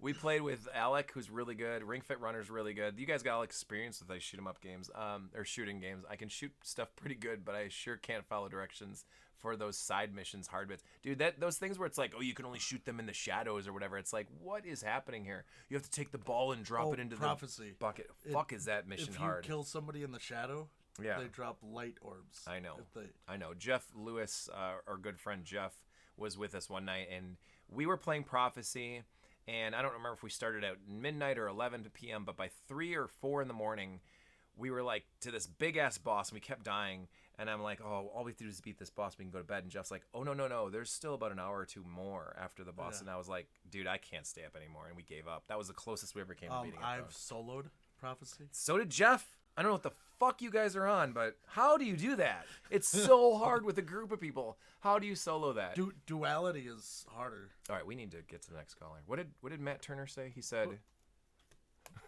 What did he say? Fantasy Star. Oh, Fantasy Star 2. That's right. But because we got on a little bit of a I would say MMO discussion. We should play Borderlands. We should do more Destiny. I'd be down for that. With Destiny, I need my Xbox back. Oh, that's where all the expansions and all that. Oh, sure. But I haven't played Destiny in so long. The new expansion was like. Yeah, it's not great. And then they did the Olympics again and whatever else. And Halloween comes up, and let's keep it PG in here, but haha, that shite. But yeah. But holla. No, Destiny 2 just has fallen off, and now they're bringing Cade back because they probably saw the numbers tank. Yeah. And they're like, we need to bring Cade back. They've done a lot of different things with Destiny over the years that I didn't care for, because when I first started playing it was when it was one of the free games of the month, and I was like, hey, why not? Let's try this. And we got into it hardcore September of 2021, or maybe it was 2020. I bet it was 2020 at this point. And like everyone was locked away. It was so fun. Yeah. What else are you going to do? Friday, every weeknight we were playing Destiny. And so we were like in love with it, and we got into it, and we were having fun with it, and the game was super great. and like there was some missions that we loved to play, and it seemed like every time a new expansion came out, they'd take all of those away, and they're like, oh, now there's a pirate ship, and it's like, but this isn't as fun. We lost all of Titan. Wasn't Titan the planet that was like sort of elevated off the water, and like you're walking around, there's leviathans in the water. Am I thinking of the right place? Titan. Remember. But anyway, there was like these planets that were so freaking fun, and then all of a sudden you go to the directory and you open it up and there's like 2 planets, and like what happened to all the planets? Like, why is an expansion taking away gameplay elements? Oh, because the storyline says that those planets are no longer in existence, and it's like, fuck this game. Like, fuck this game. Why would you take the funnest things away? Like they say it's because of storyline, but it's really memory. Yeah, who knows? I mean, the game's probably gonna. They be, actually said it's memory. It probably would be 200 and gigs to they install changed everything. It, Yeah. So now all the content's back. But Borderlands 3, like, you would enjoy that game. You think because so? all it is tongue-in-cheek humor. So do we do the shooter. Borderlands trilogy? And then wasn't there a pre-sequel or whatever too? Yeah, we could, or we could just play 3. I have 3 on my PlayStation 5. I would have to get it on Because it was a free game of the month a few months ago or years ago or whatever it was. But I would play Borderlands 3. Okay. Because I haven't played that game, but all the games are cel-shaded. I've never played any of them, so. Funny. It's all humor. You know what? No. We need to play Tiny Tina's. I've heard that's a really good game too. It's an amazing D&D parody game. Yeah. That's a looter shooter. And that's a spin-off of Borderlands, Yes. right? You would that game. We're doing that game. Tiny Tina's. Tiny Tina's. All right, I'll write it down. I'll go ahead and install it tomorrow. Oh, by the way, this is for Pickle Friction and for Ring Fit Runner too. I'm picking up Street Fighter 6 tomorrow. So. Finally? Yeah, I know it's been out for a couple weeks, but Well, I know you were talking about that. I was gonna grab it, and I didn't realize when the release date even was. Pickle Friction's been streaming it for like a half a year now. Actually, it's been a couple months, but like now Street Fighter 6 is where it's like you can walk around and do you can walk around an arcade. You make your avatar and you walk around, and you're just like, oh yeah. So I want to get Street Fighter 6. I want to get it on my PlayStation though. I'm lame like that. I'm not gonna get it on PC. I want it on my PlayStation so I can just play up against other people and stuff. But I want to do that. I've been talking about grabbing it. I actually was in the Walmart today. Walked over to the game section, and I saw it right there. PlayStation 5, PlayStation 4, and I was like, I'm going to get it. I'm going to be a Wi-Fi warrior. I do have, I can hook a direct line to my PlayStation from my modem. I can do that. Maybe I will do that. But I've never had issues with my Wi-Fi, though, before that. I played tons of Street Fighter 4. You got to play Dan. And 5. Just all day. Dan Hibiki, yeah, of course. Yeah, he's great. Anyway, let's get to these last couple callers. This podcast is literally almost 2 hours long at this point, which has been a blast, and this stream has been really fun. So I'm totally cool with that. I'm just wondering what the bandwidth is going to be for people listening to this for 2 hours. But anyway, all right, let's get to. We've got a couple more callers still. Each one of these has taken us a half an hour. And guess what? We've never talked about the game that they talk about. I know. We always go on. Fantasy Star 2 got us talking about Street Fighter and Borderlands and Destiny. But we were talking about MMOs because we jumped onto Fantasy Star Online. Yeah. PSO 1 or PSO Blue Burst, which includes PSO 1, 2, and 4, or Volumes 1, 2, and 4, is my favorite. That's my favorite MMO of all time. And yours is EverQuest? MMO? Yeah. EverQuest is the best one. Yeah, but come on. Can you still go back to it and play it and enjoy it just like you used to? Yes. Nostalgia? I could, but World of Warcraft is still... World of Warcraft's really good. I've played more of that consistently. Sure. Yeah. WoW kind of took the steam out from underneath EverQuest. Even though EverQuest is still coming out with the expansion. Is it really? Yeah. Holy shit. That's pretty crazy. All right, let's get to the next caller. Hello, Alex here from the City with a Point. And the question of the week this week was really quite interesting, where we have, what games from your youth did you give up on and not revisit? And this one was a tough question because I had to really qualify this one a couple different ways. When I was a kid, of course, I rage quit all kinds of games, when I was 6, 7, 8 or whatever. Same. Because I wasn't very good at video games, and it was just, frustrating, and endlessly so. But by and large, pretty much every game from my youth that I hated, or I rage quit, or I dropped, I did revisit at some point. And a lot of those games I found out were actually really fantastic. Do a perfect example, Crash Bandicoot. I hated Crash Bandicoot as a kid. But then when I revisited the game in high school, I loved it. not the kind of thing a 6-year-old is going to be very good at, between the time trials, the gem challenges, and the crystal challenges. Oh my goodness. That game is tough as nails at times, and trying to be a completionist as a kid is not really possible. So, but that's not really the game's fault. And like I said, I did revisit that one, and going back through all the games, I kind of like thought, oh, I could talk about this one. No, I went back to that one, and it was whatever. I mean, the only games I could think of that I like, I played when I was a kid, but then I never went back to, were all things like, like Reader Rabbit's third grade math. It's like, well, it's not really a video game in the same sense as the others, at least in my mind. I mean, educational software is fine, but it's not the kind of thing I'm going to pick up and play, at pretty much any stage. So, not when there's actual video games to play. But, so I really started thinking about this when I thought, well, there's one example that did stick out to me. It took me a while to think of it, because I didn't even know the name of it at first. I'd forgotten entirely what the game even was. And the game in question is Baldur's Gate Dark Alliance 2. Ooh. And this game it's a sequel to the original Baldur's Gate Dark Alliance, which is a 2001 game, came out on a bunch of systems. There's a PS2 version, was the one that we had. It also came on the Xbox, a GameCube, a couple of different things. It's an RPG set in the Dungeons and Dragons universe. It's kind of a hack and slashy kind of thing, a lot of action. It's pretty much, run from point A, kill all the monsters between you and point B. And it just goes on and on and on. It's got a pretty good story. The first game, you are dropped into the city and promptly robbed, and you swear revenge on the thieves, and then in your quest of getting revenge on the thieves, you're pulled into this big Harper's plot, and they have to go and save the world from ultimate darkness, and you are the chosen hero to go and chop your way through the evil. And it's a lot of fun. The graphics at the time were incredible, going from the PlayStation 1 to the PlayStation 2, between the water and the lighting and the way you could actually chop up your enemies, and they their limbs would come off, and there'd be blood and all that good stuff. But it was a ton of fun, and I played that game a lot, especially with my father. He loved the game, but he was pretty notorious for having pretty poor pathfinding skills. He loved to play it, but he would get lost almost immediately, because it was they're dark dungeons and it's all winding mazes and stuff. And I was pretty good at kind of navigating around that way.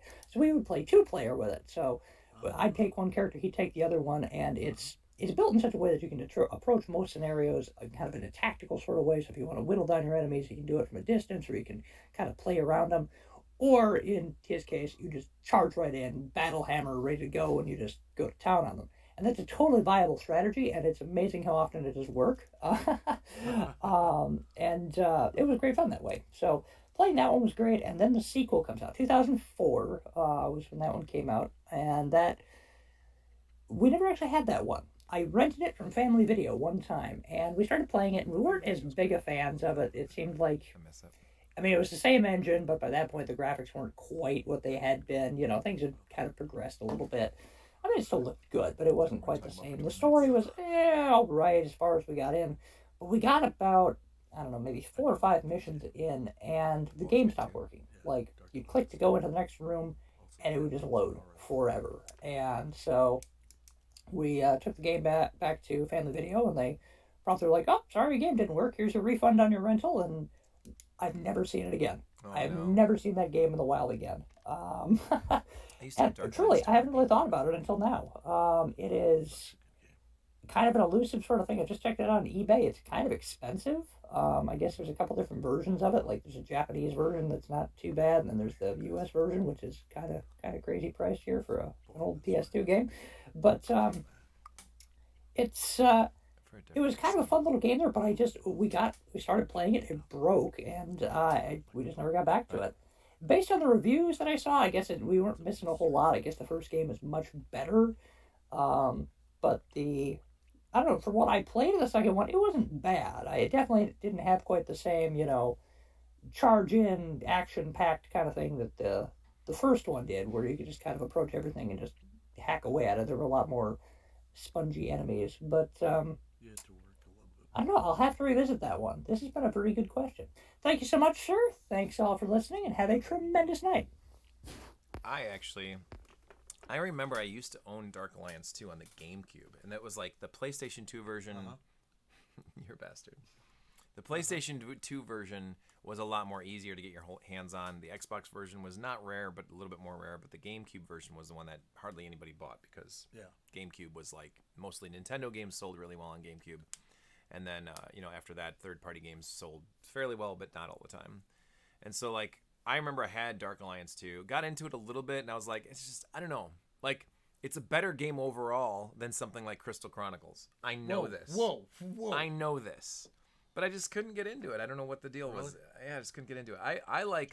I grabbed... What Diablo came out, did you play it? Nope.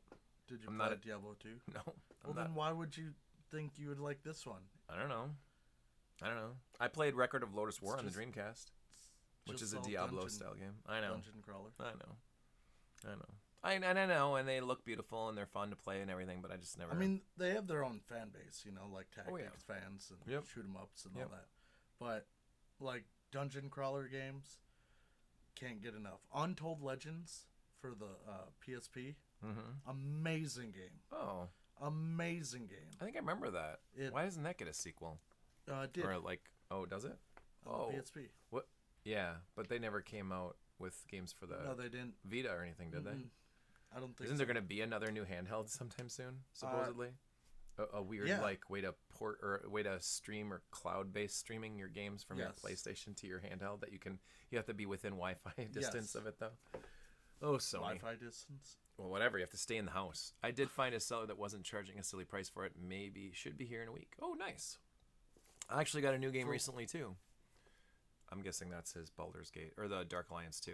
I actually got a new game recently, too. I picked up Outrun 2 on the Xbox. Oh, nice. Really good game. Really good Outrun. Outrun 2 and 2006 Coast to Coast were both excellent games. If you want a really good Xbox game, and everyone has it, Crimson Skies. Got it. Great. Yeah.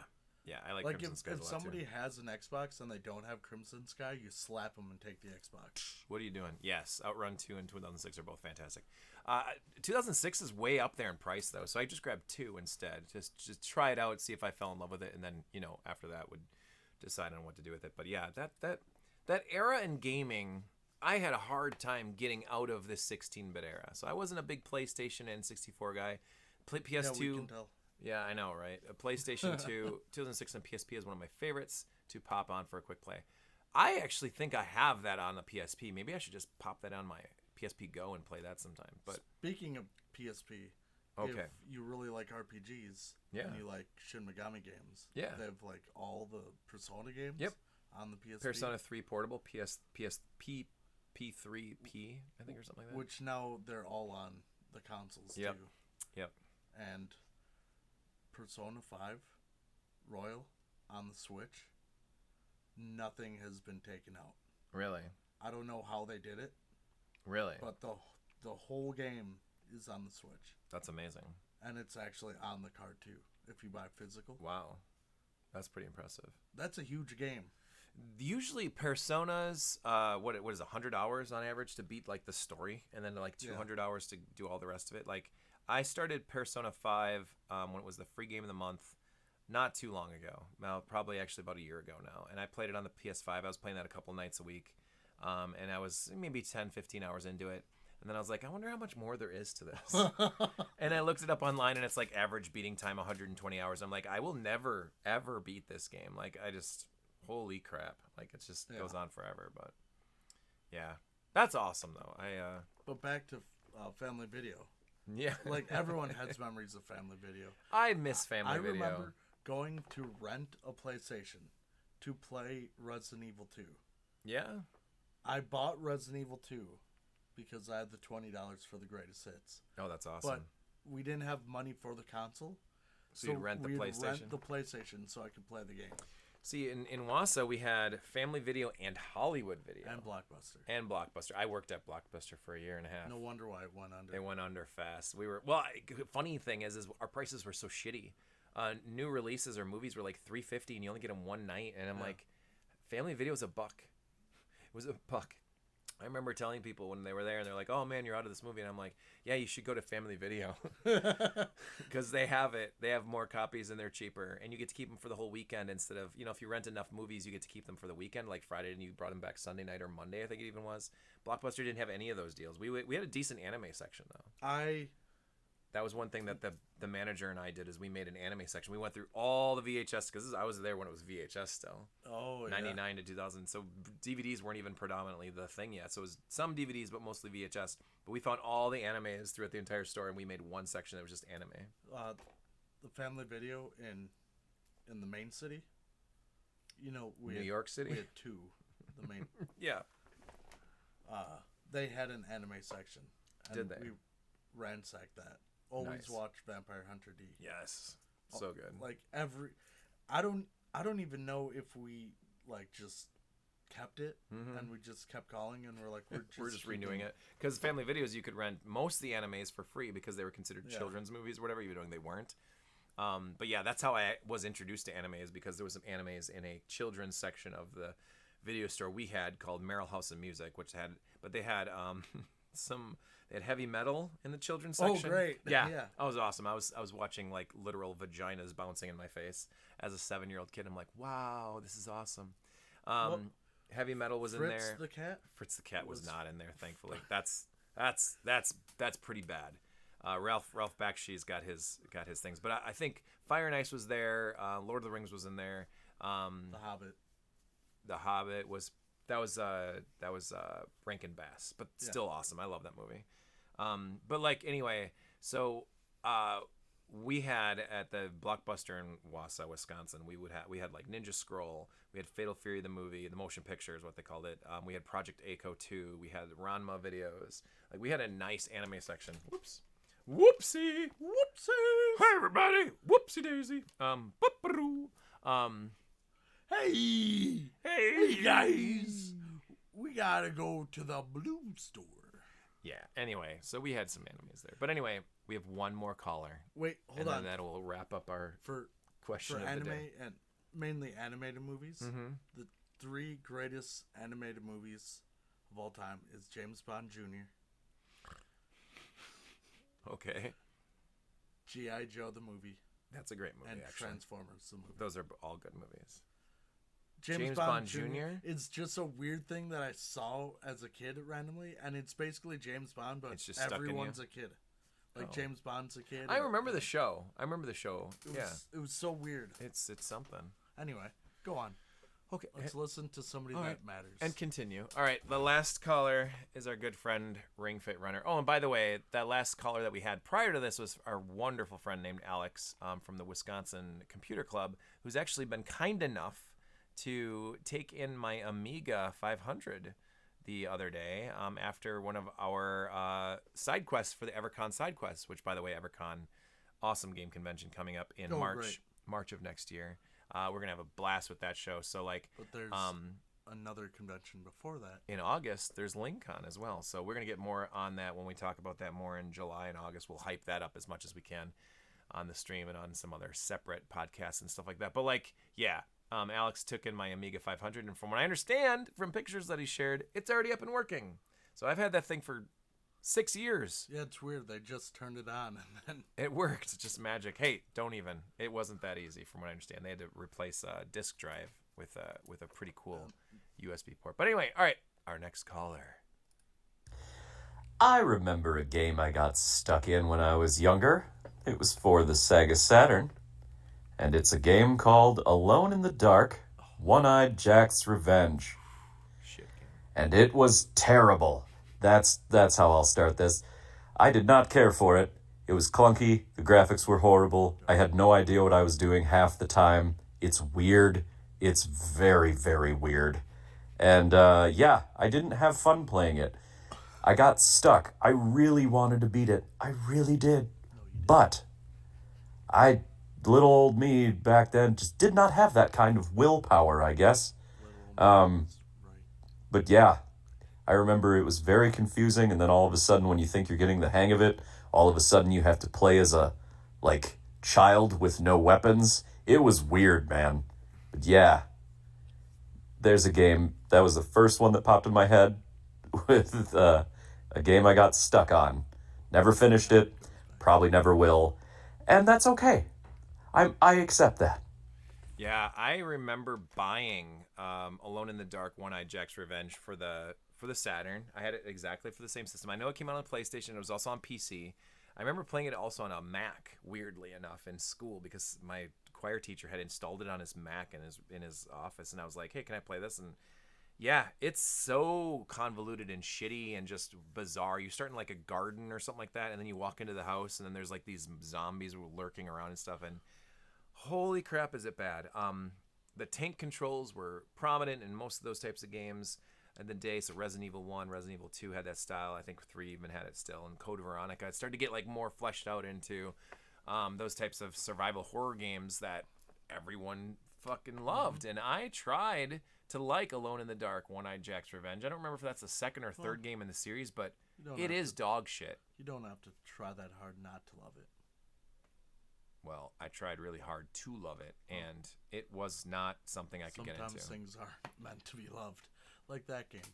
Yeah, it's actually not the good. whole Alone in the Dark series. The first one's really only the good game. It was good, but it wasn't great. It wasn't perfected. Resident Evil took that franchise style and just said like, this is how it should be done. And Capcom's better at making games than whoever the hell was making Infogrames or something like that. Well, there's an Alone in the Dark game for Dreamcast that's really good. There's one for PS2. It's the fourth one, I think.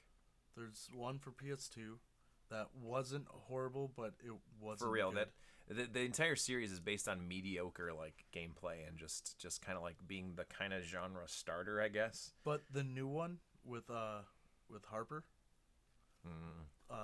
The guy who played Sheriff Harper in Stranger Things. Oh, Stranger Things? Oh, really? He's in there.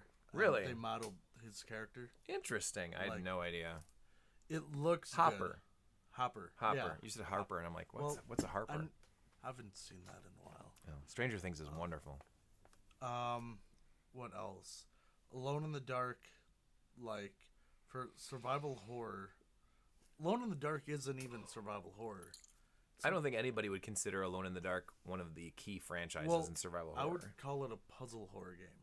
Yeah, probably. Because it's more puzzle than Does it kind of give you Myst vibes? Yeah. A little bit? With some of the panic of something chasing you every once in a while? It gave me... Oh, what? Because there's like... Okay, so... God, I can't think of the game. But so I remember that era of gaming, right? So Ring Fit Runner, thank you so much for the call, by the way. But Alone in the Dark, One-Eyed Jack's Revenge.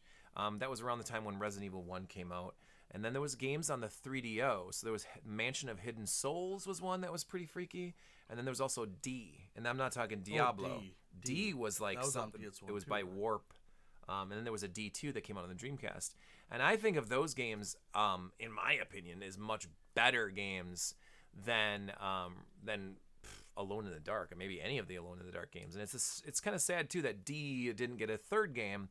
There was a game that was done by the same development team, Warp, on the Saturn that was called Enemy Zero. There you go, Alec John. Thank you. Enemy Zero is a fucking terrifying game. There is only one monster in the entire game, but he is next to you at the beginning of the game. And you are left to kind of wander a spaceship. And so you are wandering around, you're picking up clues, crew members are dying, and you're just like, what's going on here? You play as a girl, I believe the same girl from, I remember playing Alone in the Dark on a 386 laptop with a black and white screen. Wow. Hey, what's up, Deus Ex Macchiato? Thanks for the chat. First time chatter, let us know if you agree with us or want to chat about anything else too, dude. That's super cool. But Alone in the Dark, that's amazing. That's a 386 laptop. Is that like the big clunky old big styles? Yeah, those are awesome.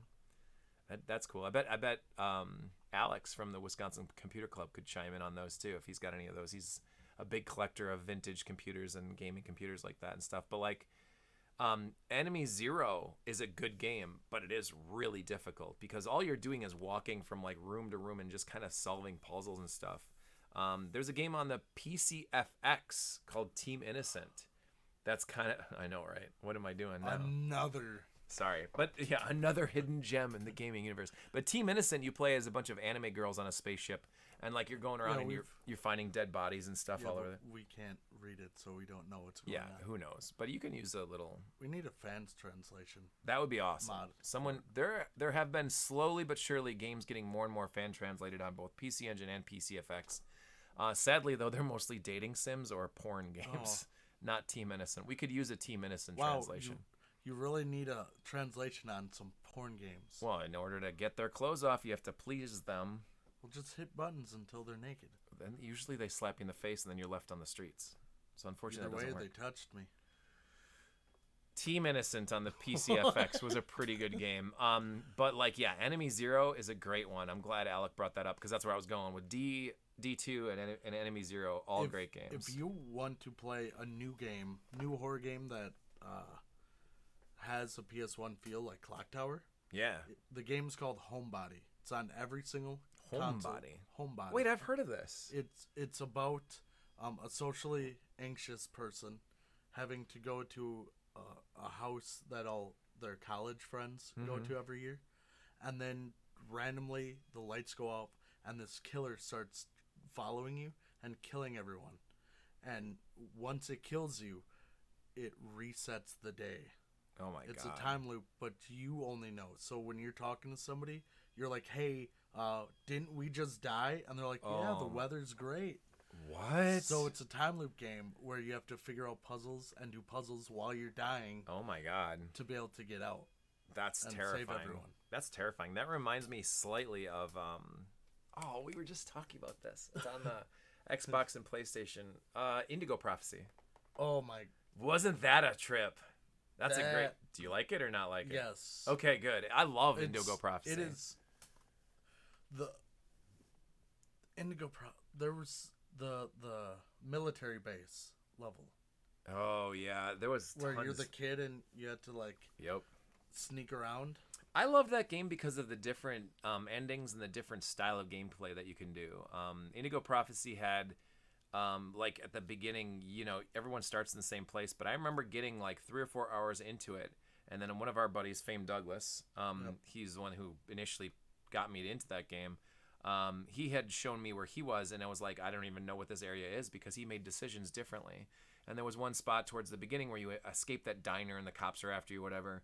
And like there's this this park, and you're running through the park, and it's winter, and there's kids playing on the ice, and a kid falls into the ice. And so you can run past. There's 2 cops standing there, like, "Oh, what are we gonna do? What are we gonna do?" And you can keep running because there's cops. Obviously, you don't want to get caught. That's what Fame did. And what I did is I stopped. I went towards the kid and jumped into the water and saved him. And when I saved him, I pulled him out, and the cop recognized me, and he's like, "I'm giving you 5 minutes to run. You saved this kid's life, so you get the hell out of here." And then you do. You take off, and the cop lets you go. But because of that, then you have this relationship with that cop later on in the game where he's pulling a gun on you, and he's like, he won't shoot you. But Fame Douglas, that same cop, actually just started shooting at him. So it's like, holy fuck, was that intuitive? Like, holy shit, those developers thought really long and hard on making a game that really mattered on what your decisions were. Yeah. And that game is scary as fuck because every time you black out, dead bodies are everywhere, and you're probably the one doing it. So it's like, what a game. Like, what a great game. And then the spiritual successor, Heavy Rain. I actually never knew there was a spiritual successor. I've known about Heavy Rain. That's a PS3 game, right? Yeah. Exclusive? So that's spiritual successor? It's a spiritual successor. I never knew that. I've always heard good things about Heavy Rain, but I've never played it. Heavy Rain is amazing. Really? Download it on PS5 right away. Yeah? It's a game where you start off as a father with their kids and in the mall, and he can't find them, and Yeah. And his kid gets kidnapped, and then it's his father going around trying to find his son. But then there's an origami killer who's killing kids and leaving origami No way. around there. But you play as like 5 or 6 different people, and depending on what happens, people can die, or like the story can change of like who the killer becomes. Well, it's not becomes, but like who people start thinking is the killer and what happens. Like, it can be this person who thinks like, oh, I'm just blacking out and killing everyone, or it could be this person, or you could beat the whole game and never find out who the serial killer is. That's crazy. That's crazy. I definitely will now that I know that it's got some ties in it with Indigo Prophecy. I'm definitely more interested in it. But I've always saw Heavy Rain, and I've always heard people say how good it is, and I've never like gotten into it just because cinematic style newer games are something that I'm just now starting to figure out. I've only ever played through one Uncharted game. I've only ever played Left 4 Dead, the first game. Not Left 4 Dead, but The Last of Us. Sorry. Yeah. But like I'm way behind on these cinematic style games that are like basically like watching a movie while you're playing through a game, and then they're really really good and really gripping storylines. So I'm way behind on Heavy everything. Rain is basically walking in QuickTime events. Really? For stuff. And to open doors, you actually have to like the 6-axis controller. You're turning your handle. Move it. Well, for the PS3, you're just kind of. Oh, gotcha. You got to move stuff, but it's not like your typical press X for stuff. You have to actually. Oh, Beyond Two Souls, better than Heavy Rain in the long run. Ooh. Beyond Two Souls is about a girl who has a spirit attached to her. Wow. That has been with her all her life, and she was kind of like a science experiment because of it. That's great. That's another good one. There's Stranger Than Life. That's a good one. I don't know that one. But Heavy Rain, if you love Indigo Prophecy, you will fall in love with Heavy Rain. Oh, that's awesome to know. Good. I'll probably find a physical copy of the PS3 game and play that version. Well, if you can stream it. Oh, yeah, I could do that on PS3. Or PS5, I mean. Yeah. Like. Very easy that way. Yeah, you're right. Reactions, like, we all want to see your reaction to Heavy Rain. My face, like, huh? Oh, my God. Yeah. Did that just happen? Did that just happen? Yeah, if you mess up a part, you don't go back. It keeps going. Oh, that's awesome. So, like, for real. playable characters can die. Oh, and shit. then you're just lost with their storyline. You don't know what's going on. Oh, my God. Yeah. That's pretty cool. Okay.